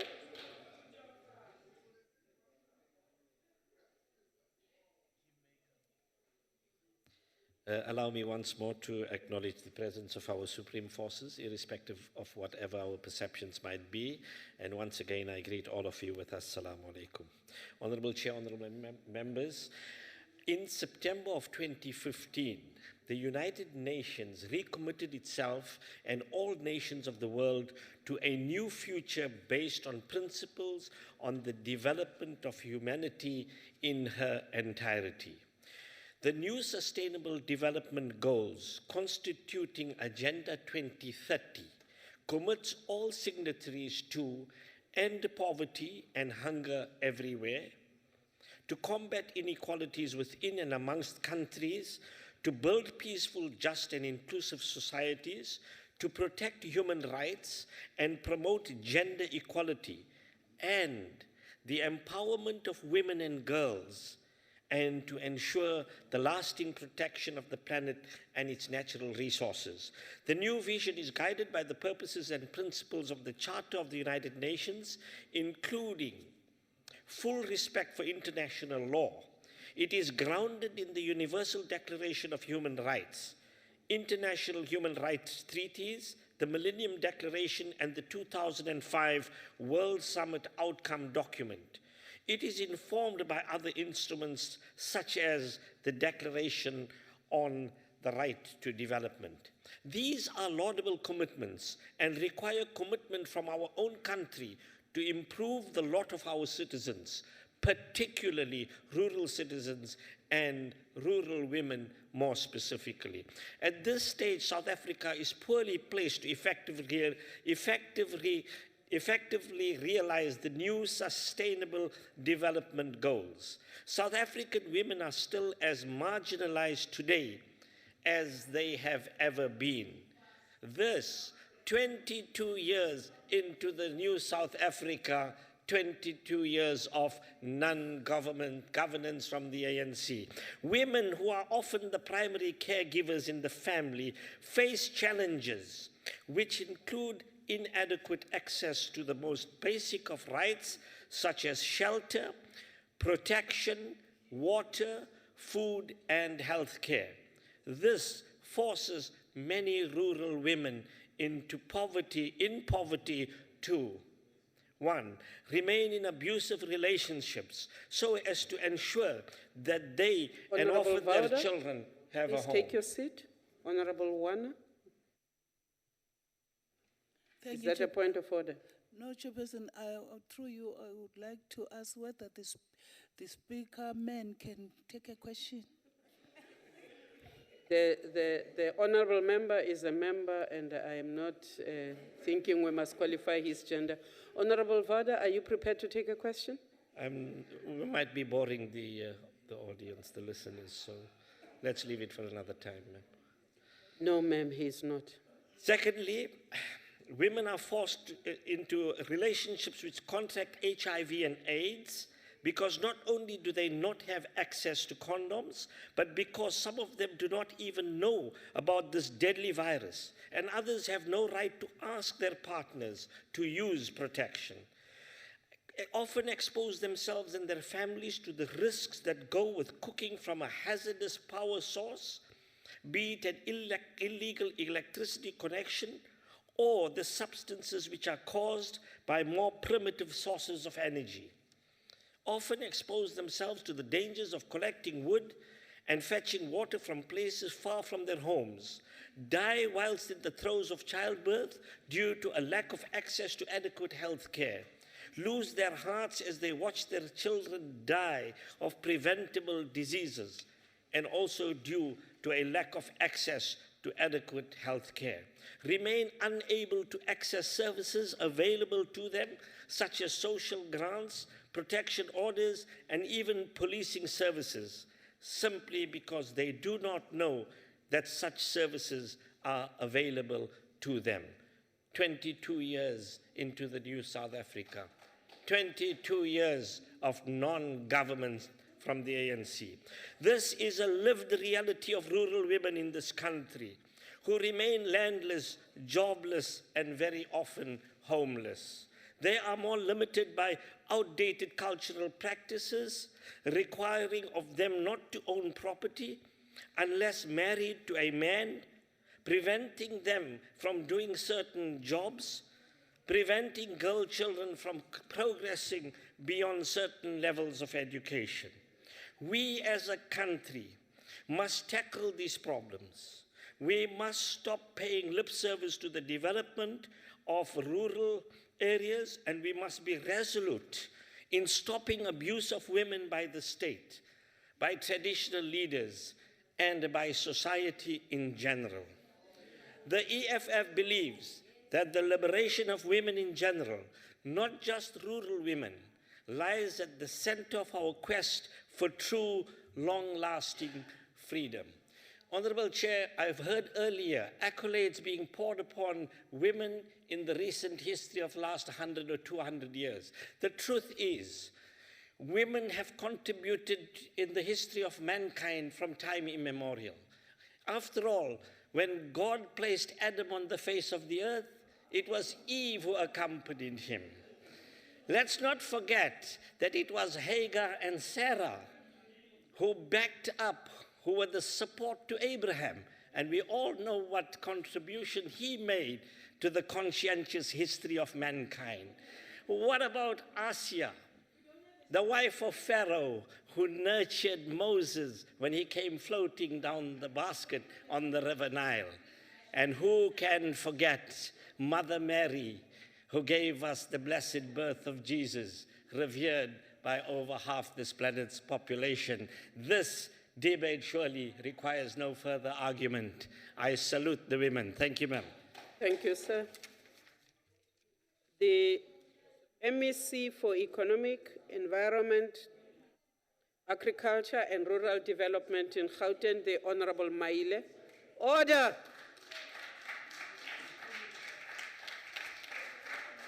Thank you. Order. Thank you very much, Chair of Chairs.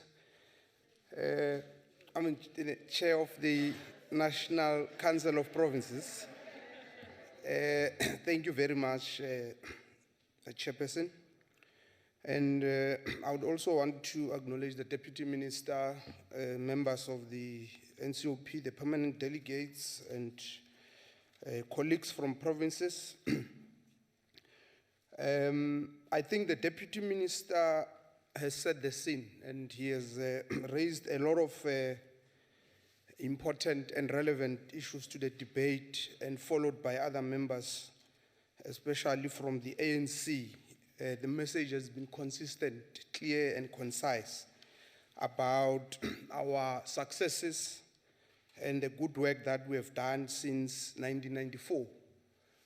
There's a member, Engelbrecht, who gave us, I think, what I'll call useful statistics. Well, statistics are very important, member Engelbrecht. But I think sometimes it's important that these statistics must be used with content and in context, because the honorable member states the problems in the different parts of our country and the areas that she has mentioned. But the honorable member, I think, deliberately omitted to mention that it's not by accident that the same areas, Eastern Cape, KZN, the rural areas of our country, still find themselves in the situation that they are in. It's not by sheer accident of history. It was deliberate because the racist, white apartheid regime deliberately made sure that our people are condemned to poverty. The honorable member deliberately omits this important fact because she doesn't want to accept that these problems are problems that spans over more than 3 decades. These are problems which started in 1652, and these are problems that did not start in 1994, and these are problems that were not created by the African National Congress. But because the opposition always is desperate to tell the lies about the African National Congress and create an impression of something that we are not. And that's one of the issues I want to deal with here, because we are working very hard, Honorable Member Engelbrecht, as the African National Congress. Firstly, I hope you will acknowledge that we don't live in conditions of our own making. And that is why change is constant. We must always work very hard to ensure that we change the conditions of our people. Because, like I've said, that we don't operate in the conditions of our own making. When we face whatever challenges that we face, we must be able to not just highlight the problem. And I think that is the distinction between the DA and the African National Congress. The distinction between the IFP, in fact, you are all in coalition, so you are one thing. So the difference between you and us is that we are not demagogues, we are revolutionaries. We want to ensure that we change the lives of our people for the better. And Chair of Chairs, maybe National Chair. Honorable Maile, please take your seat. Okay, thank you. Honorable Julius, you are on your feet. Thank you, Chairperson. I just wanted to know whether the Honorable MEC will take a question if he feels so strongly about this stuff. Honorable Maile, will you take a question? You don't have to give me conditions. I'll take your question. Let me finish with my points, my time, and then I'll take your question. Let me finish with my points. I don't have a problem of taking you. Honorable Hutton. Honorable Chairperson, I don't know whether the member is acquainted with the rules here, but he should not address a member directly. He should address you. Thank you, sir. Honorable MEC, address him through me. Please okay, continue. I will, Chair. Member Kaula, I can't be told to you to listen. You must behave. I'm not your child. Honorable members, behave. please take your seats. Honorable Maile, address the House through the chair. Chairperson, a point of order. What is the point of order, Honorable Hutton? Honorable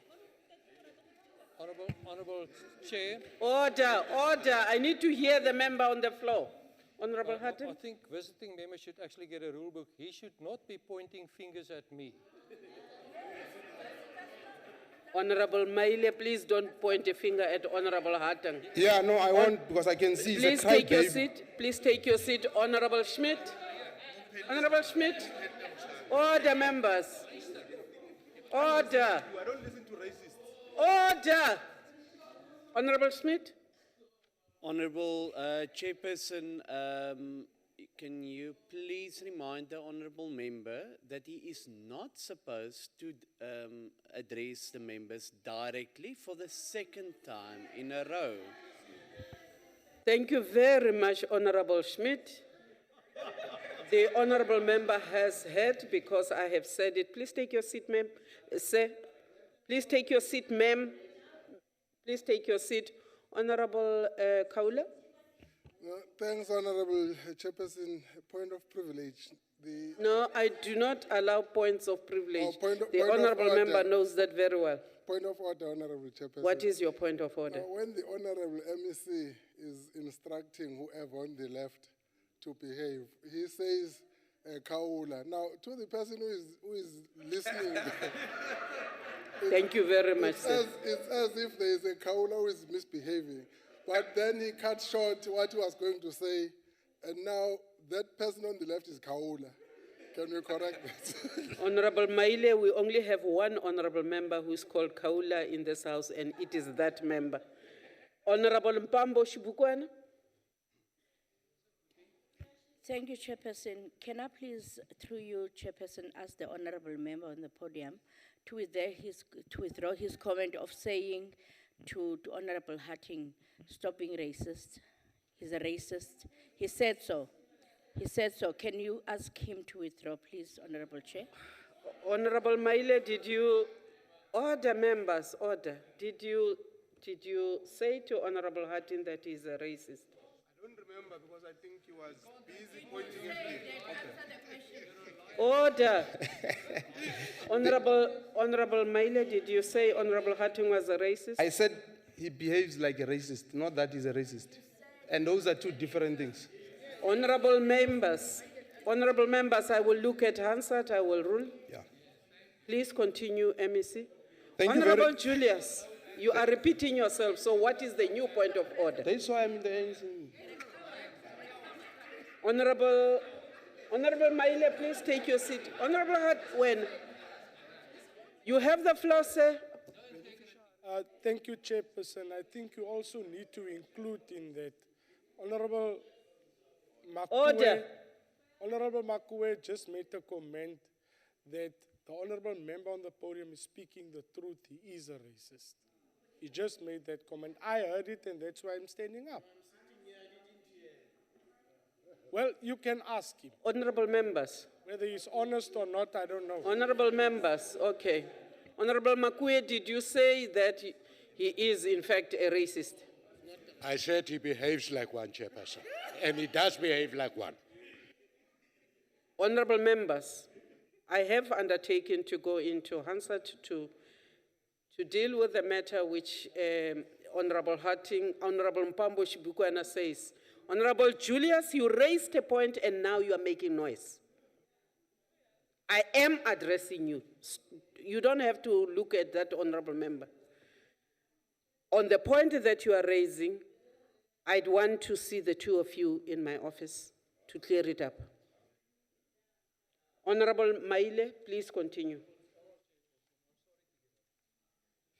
The honourable member said that I am behaving like a racist. Now, is that acceptable in this House? The honorable member did not say you are a racist. He says you are behaving like a racist. No. Honorable Hatton, take your seat. I'm addressing you. Honorable members, order. Deputy Minister.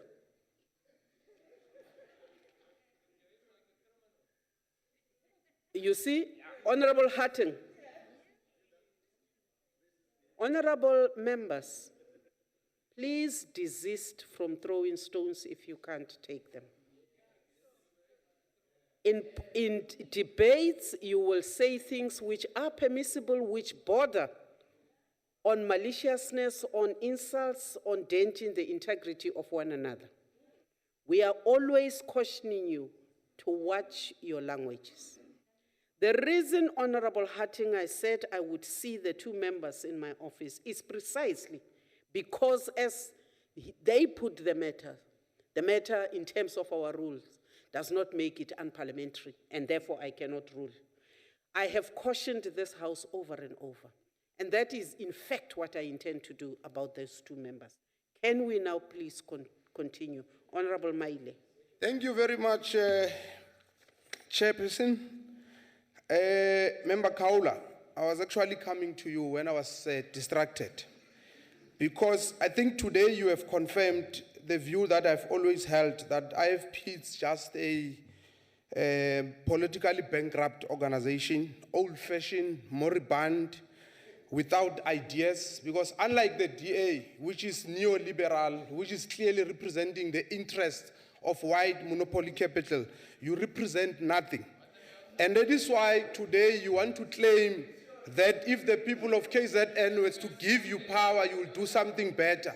And you know it's not possible because you were given an opportunity to run that province. This speaker. And the province has been dismally run during the IFP days until we took over as the African National Congress. And I think you have heard the facts from the MEC of Education and the honorable member there who was speaking on behalf of the ANC. But you also go further to raise the issue of cadre deployment. This same issue of cadre deployment, your coalition partners who you are now governing, Johannesburg and Tshwane, I can tell you now that they've lined up their cadres to take over as municipal managers, and I wonder if you're going to vote with them because you seem to be anti-cadership deployment. And in fact, let me tell you, if as the ANC we were implementing cadership deployment, we would be having some of these problems that we are having.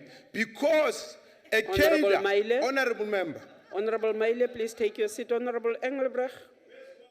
Madam Chair, I'm standing on point of relevance. We are debating rural women and it's becoming a political dialogue which absolutely stinks. Thank you, ma'am. It is a debate and I'm allowing it to continue. Please take your seat. Yes, honorable members, order. Order, members. Can you please sit down, Honorable Kaula? Honorable members, order.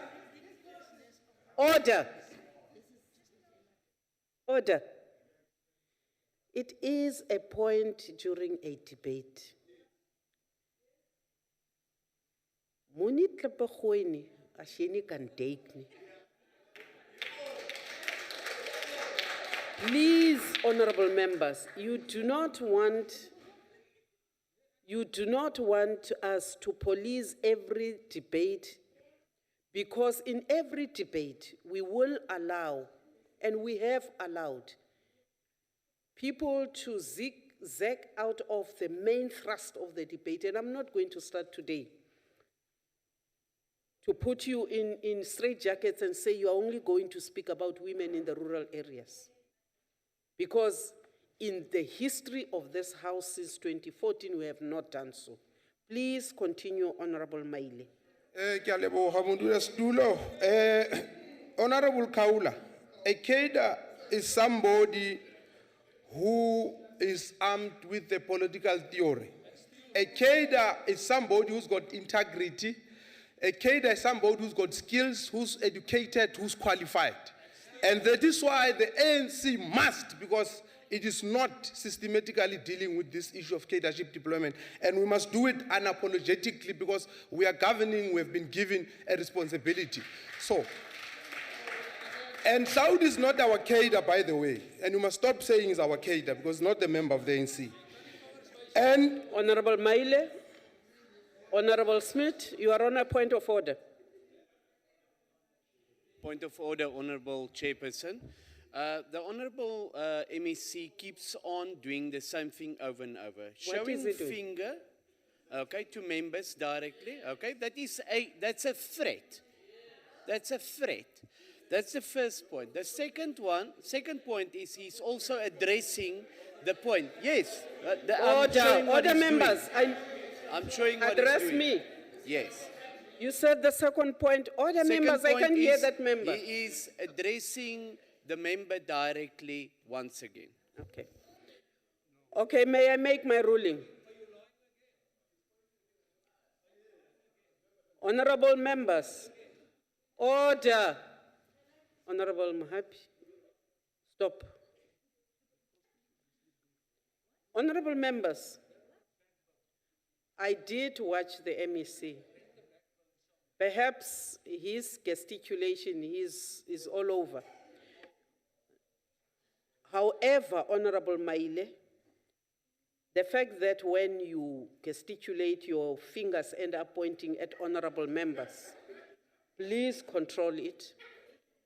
Secondly, I do take the point which I have made with the Honorable MEC to address the House through the chairperson. Honorable Engelbrecht, what is your point of order? Madam Chair, I'm addressing this point because the MMC is misleading this House. He says that they are governing and they are not governing in Johannesburg. Thank you, ma'am. That is not a So point he's of order misleading the at House. all. Please take your seat. Honorable member, take your seat, ma'am. That is not a point of order at all. Please continue. Chair, I'm not crazy. I said, because you are in Honorable coalition. Maile, just continue with the debate. Okay, sorry, Chair.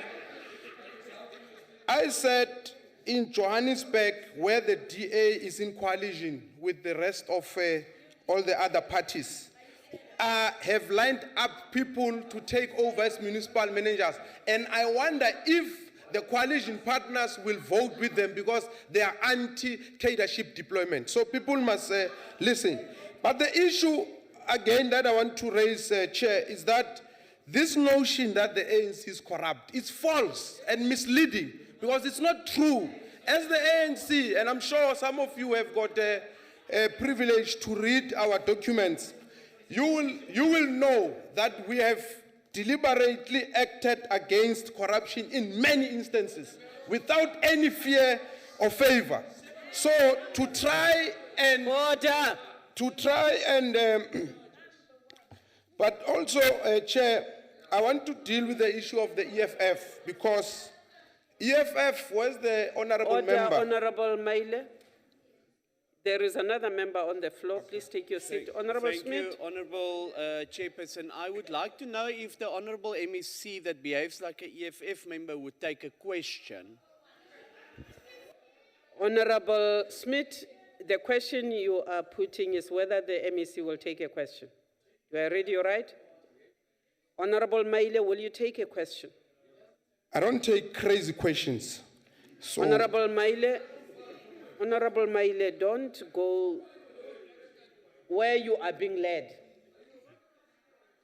Honorable Smith, the Honorable MEC will not take a question. Please continue. the EFF is a confused, rude, chaotic organization of demagogues who lie to our people for votes. Honorable Maile, please take your seat. Honorable Chamagu, you are on a point of order, sir? Yes, madam. Maybe Honorable Maine No. Address. is ill today. Order, The way members. it I is. can't hear the member. Maybe the MEC is confused about EFF. Is that a point of order? Thank you, sir. That's not a point of order. That is not a point of order, Honorable Maile. So I was saying, Honorable Maile, address this house through me. okay, Chairperson, and that is why the honorable member was speaking on behalf of the EFF earlier on has demonstrated these ideological inconsistencies that I'm talking about in the EFF. And he has also demonstrated, Chairperson, the dishonesty of the EFF because he has created an impression that since 1994, nothing has happened. The lives of our women have not changed at all. We are the first as the ANC to admit where there are the problems. We are the first as the ANC to say there's still more that needs to be done. And I'm sure the honorable member knows very well that we've introduced a lot of laws and policies to empower our women. We are the only party in South Africa that has got the 50-50 policy, and we're implementing it through our list process. In the employ of our government departments, we are employing it. I mean, we are implementing that policy. Honorable MEC, I'm afraid your time has expired. Okay, thank you very much, sir. Thank you very much.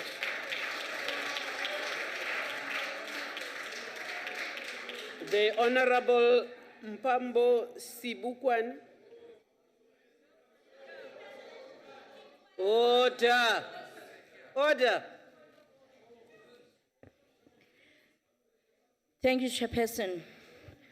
Honorable Chairperson, it is no secret that the injustice of the past have left the rural areas in South Africa in a dire state.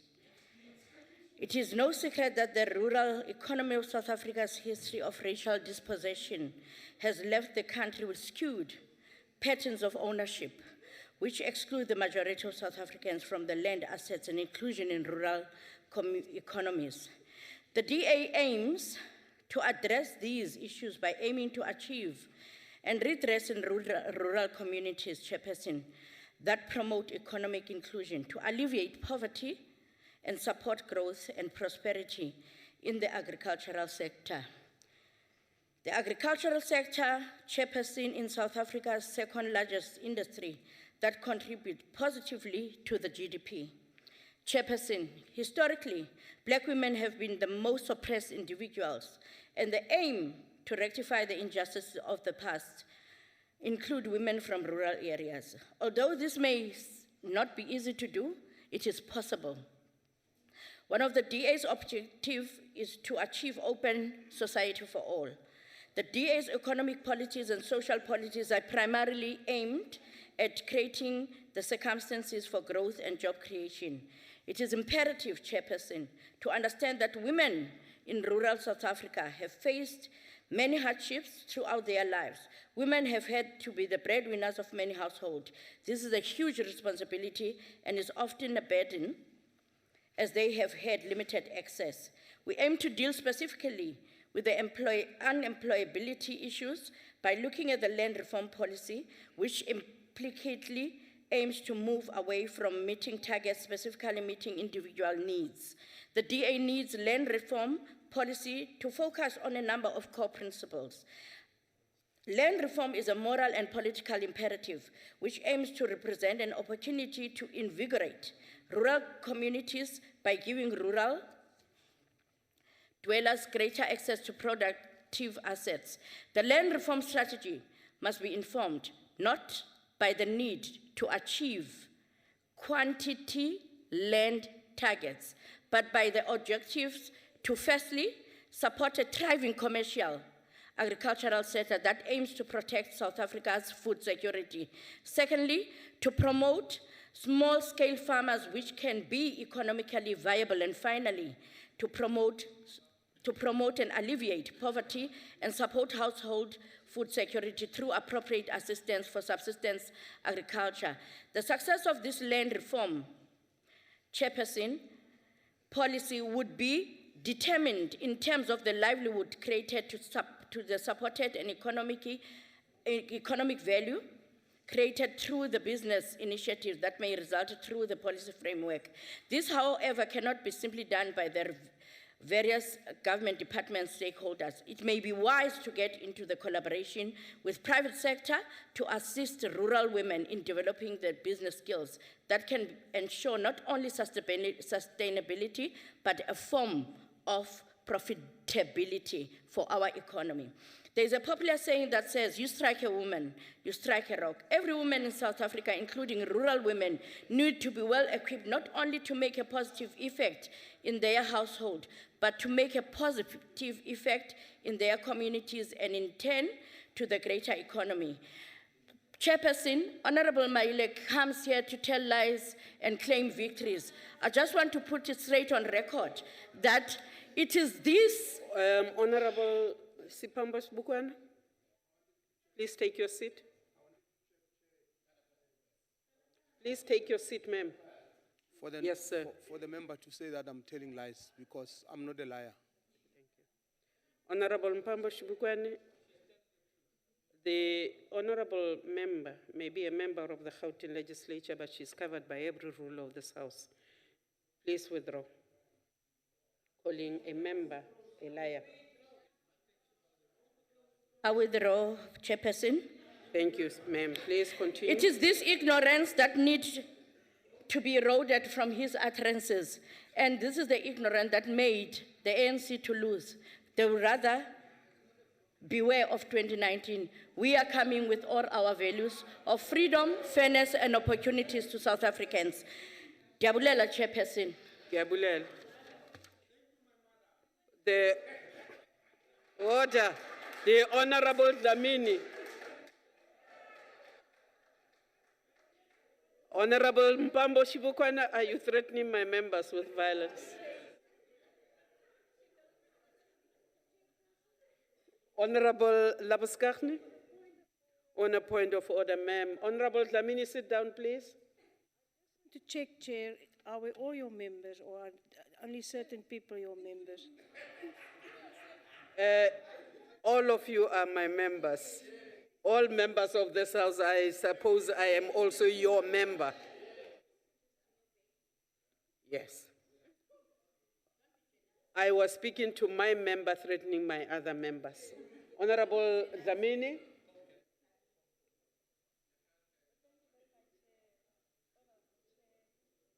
For the opportunity to engage on issues of rural women who are an integral part of our society. Bias development and empowerment of rural women is very much important considering our history. I really appreciate this opportunity. Honorable Chair, I heard members talking about changes of women, rural women, misleading the public that as if they don't know ukuthi sibuya kuphi. Bakhuluma ngathi asazi ukuthi sibuya kuphi. Uma ngabakhumbuta nje kancane ukuthi ama rural women, they are referring to some of us. Thina labanye sibuya khona. Yithi kanye esikwazi ukukhuluma indaba yasemakhaya. Honorable Engelbrecht, usitshela ngama statistics ukuthi abantu basemakhaya bahlupheke kangakanani. Into oyikhohlwayo ukuyisho honorable member ukuthi usitshele ukuthi labantu abahluphekayo emakhaya babuya kuphi. Because where I come from, in rural areas, before 1994, lesimo esikuso manje esenziwa i-National Party ne-DA, no sorry ngifuna ukuthi i-DP, but anyway babuya khona. Lesimo esikuso manje senziwa yibo. Lapha sibuya khona thina, before ingeni ANC, bomake bebetithuma esigangeni. Uma ngabe uthi toilet boshe esigangeni. Bebehamba bolanza tinkuni. Bahambe bayokha emanti emfuleni. Bomake bebehlala etindlini telidzaka. And bomake bebengavumelanga ukuthi babe neproperty. Ngaphezu kwako konke lokho bebesebenza emaplazini for free, mahala. Manje ke uma ngabe athi yena akunalushintsho, usho maphi emakhaya, usho babomake, because thina sibuya khona siyathi ukuthi mina la ngibuya khona manje kunamanti aphuma empompini, kunegesi, electricity, banetindlu te-RDP. They are getting a social grant, they are getting ema-clinic bomake labatetfwele nabantwana baye ema-clinic mahala ababhadali. Usho maphi emakhaya, ukhuluma ngamaphi bomama. Angakuzwa, I thought you'll go further, Honorable Engelbrecht, and say, how many of those women are talking about are coming from the farms, where the majority of the farm owners are your members as a DA? You should start there in your membership, preaching them, because those areas, those are private-owned land. Do you expect the government to go and implement it there? Lapha bazivalela khona bangavumi nokuthi singene. Just recently, masiya local government elections, bebengavumi nokuthi baphuma bayovota. You are saying they are stuck there, they don't have freedom. Khuluma nama members akho as a DA. I'm through you, Chairperson. I'm sorry, khuluma straight. Through you, Chairperson. So, grandstander sometimes kuyahlupha. Honorable Kaula, bengicabanga ukuthi utosho ukuthi simo asikashintshe emakhaya. Ngiyacabanga ukuthi ngala KwaZulu-Natal kunabo masipala nikhona nenenkathi. And usemakhaya. Bangakhi bomama abahluphekayo kulawo makhaya lawo uma ngabe uthi wena nizokwenza ngcono nenenkathi as compared to the ANC. Can you give us some figures of women, rural women, who have been upgraded or improved by the IFP? Honorable Chairperson, during the apartheid regime, which was led by a national party and their strategic partner, EDP, combined called DA, 100% there were no services in rural areas. But now you come here and say the ANC has not done anything.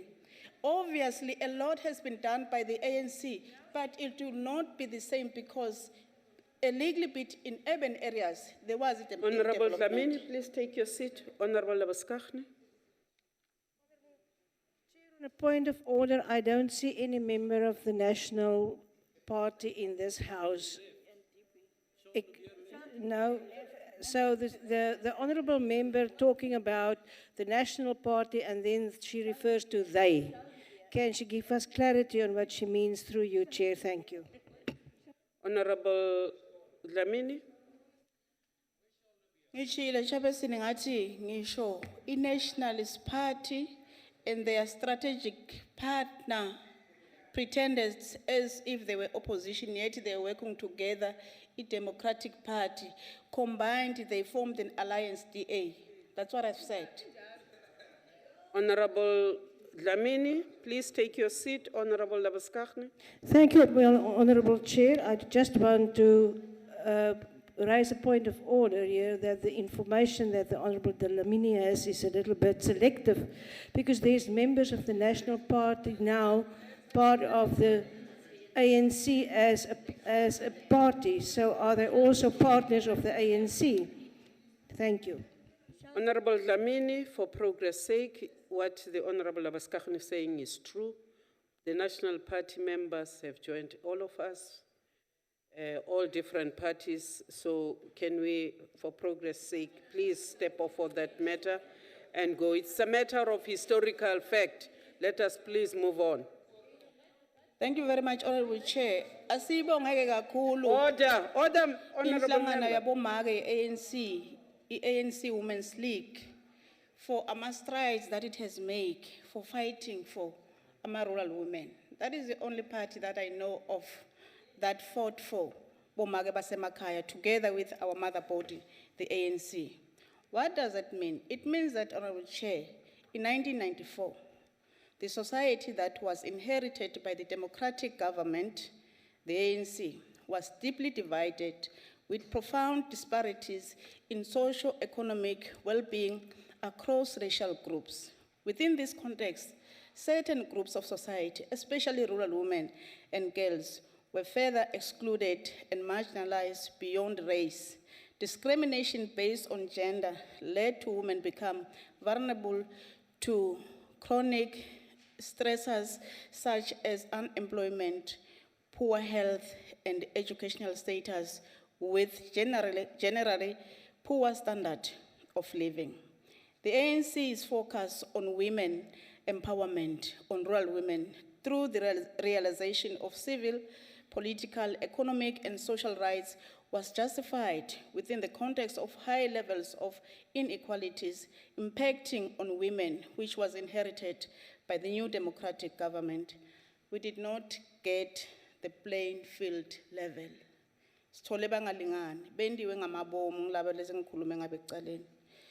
The drivers of the change were thus policy reforms and building the institutional machinery. These reforms removed all forms of institutional discriminatory laws in the quest for a free, non-racial, non-sexist, peaceful, and democratic South Africa in accordance with the Constitution of the Republic of South Africa. Honorable Chair, we acknowledge as the African National Congress that there is still a lot to be done. But it's also important to note that there is a lot of progress that has been made.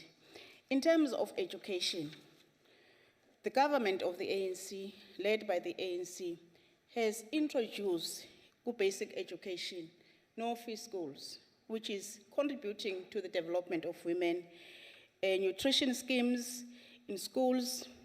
It has introduced free learner support material, compulsory education, and preschooling, relieving a lot of stress to women.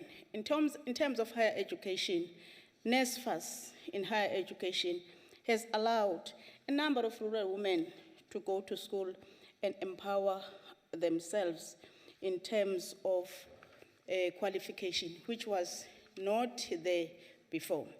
Chairperson, if I may take one, before 1994, bomake nabatetfele emakhaya bekufuneka ukuthi batibonele bancedwe ngilabanye bomake labangafundzeli nokuthi babancede ukuthi bathole abantwana bakhona bangachekwa, which resulted into a number of women ukuthi bashone and singathi usibabulawa yini nebantwana labaningi.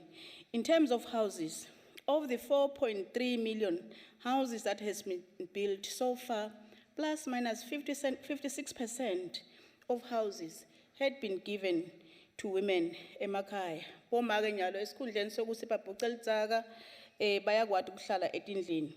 Emakhaya kunama toilets, kunemanti, kunagezi, and it's important to say, Chairperson, that already in 2007, 94% by the ANC of people of the Western Cape had access in electricity. So EDA ifike nje yashaya goal, but it built up to the improvement that is there in the Western Cape was started by the African National Congress.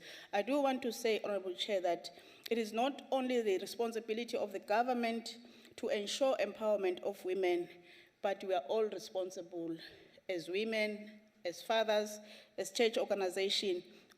Everyone is responsible to ensure that there is development of rural women. I thank you. Thank you, ma'am. The Honorable, the Deputy Minister, Rural Development and Land Reform, Honorable Squatcher. Thank you very much, Honorable Chairperson. As a matter of fact, a historical fact, Honorable Chair, I was very close to this situation, and I really want to correct it. The new National Party and the Democratic Party formed the DA. This is fact. In fact, we were the largest party in this province in that year. They combined through Martinus van Schalkwyk and Tony Leon to form the Democratic Alliance. That's fact. Let me proceed. I really want to thank all. Order. I really want to thank all the contributions that have been made here. The truth of the matter is, the matter under discussion today is a serious matter. It is about the rebuilding of a country ravaged by colonialism and apartheid. The ANC government is cleaning up a mess formed by more than 3 centuries, not decades, of colonialism from a government that unfortunately thought that it was superior because it had a lighter complexion, white. This is the mess we are cleaning today. And I would have thought that honorable members should really be appreciating. I would want to invite people, because I think one delivered a comprehensive speech here with stats about improvements by this government, to have a relook at that speech again. The second thing, Honorable Chair, is let's learn from what is nice, from what is good. We did not get an opportunity to see the IFP promoting women when it was in charge. In fact, even before the IFP, even during the time of Inkatha yenkululeko yesizwe, we did not see women being promoted. In fact, we consciously saw women being blocked to the extent that the NFP was formed because a woman was blocked not to lead.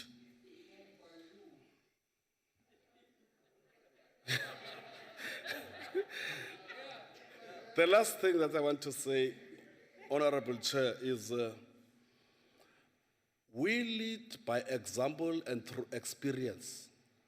During the times of the National Party, I don't remember this South Africa having a woman speaker.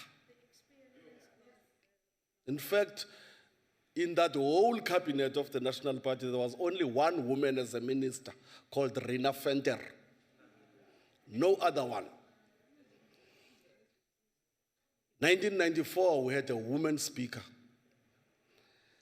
Now, Chair, I want to say that we have invited through contributions here that go to your parties and say 50% must be the rule for you members who come here.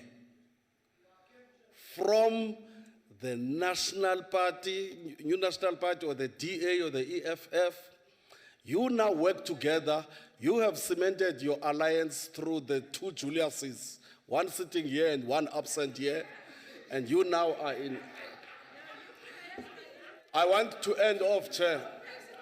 I want to end off, Chair, by saying that we really should celebrate. I was touched by Honorable Mukotla when quoting our esteemed President Oliver Tambo, who said, South Africa will never be free until its women are free. And the last quote I want to get is from the late Mozambican president, who said, the emancipation of women is not an act of charity, nor the result of humanitarian compassionate attitude. The liberation of women is a fundamental necessity for the revolution, a guarantee of its continuity and a precondition for its victory. When we celebrate the women and we name them, we have a tendency of forgetting. Just want to say to my sister, baza kubetha ekhaya sisithandi. If you say where we come from in Herschel, women have not been empowered, you and I know that there was no electricity there before 1994, you know. Now, Honorable, yes, I want to Honorable say, Deputy Minister, you have Honorable Sipambo Shibukwana. Oh. Would she stand? Okay, Honorable Spambo Spokwana. I want to say that even the coining of the slogan, Wathinta Abafazi, Wathinta Mbokodo, it was a strike against apartheid in all its manifestations.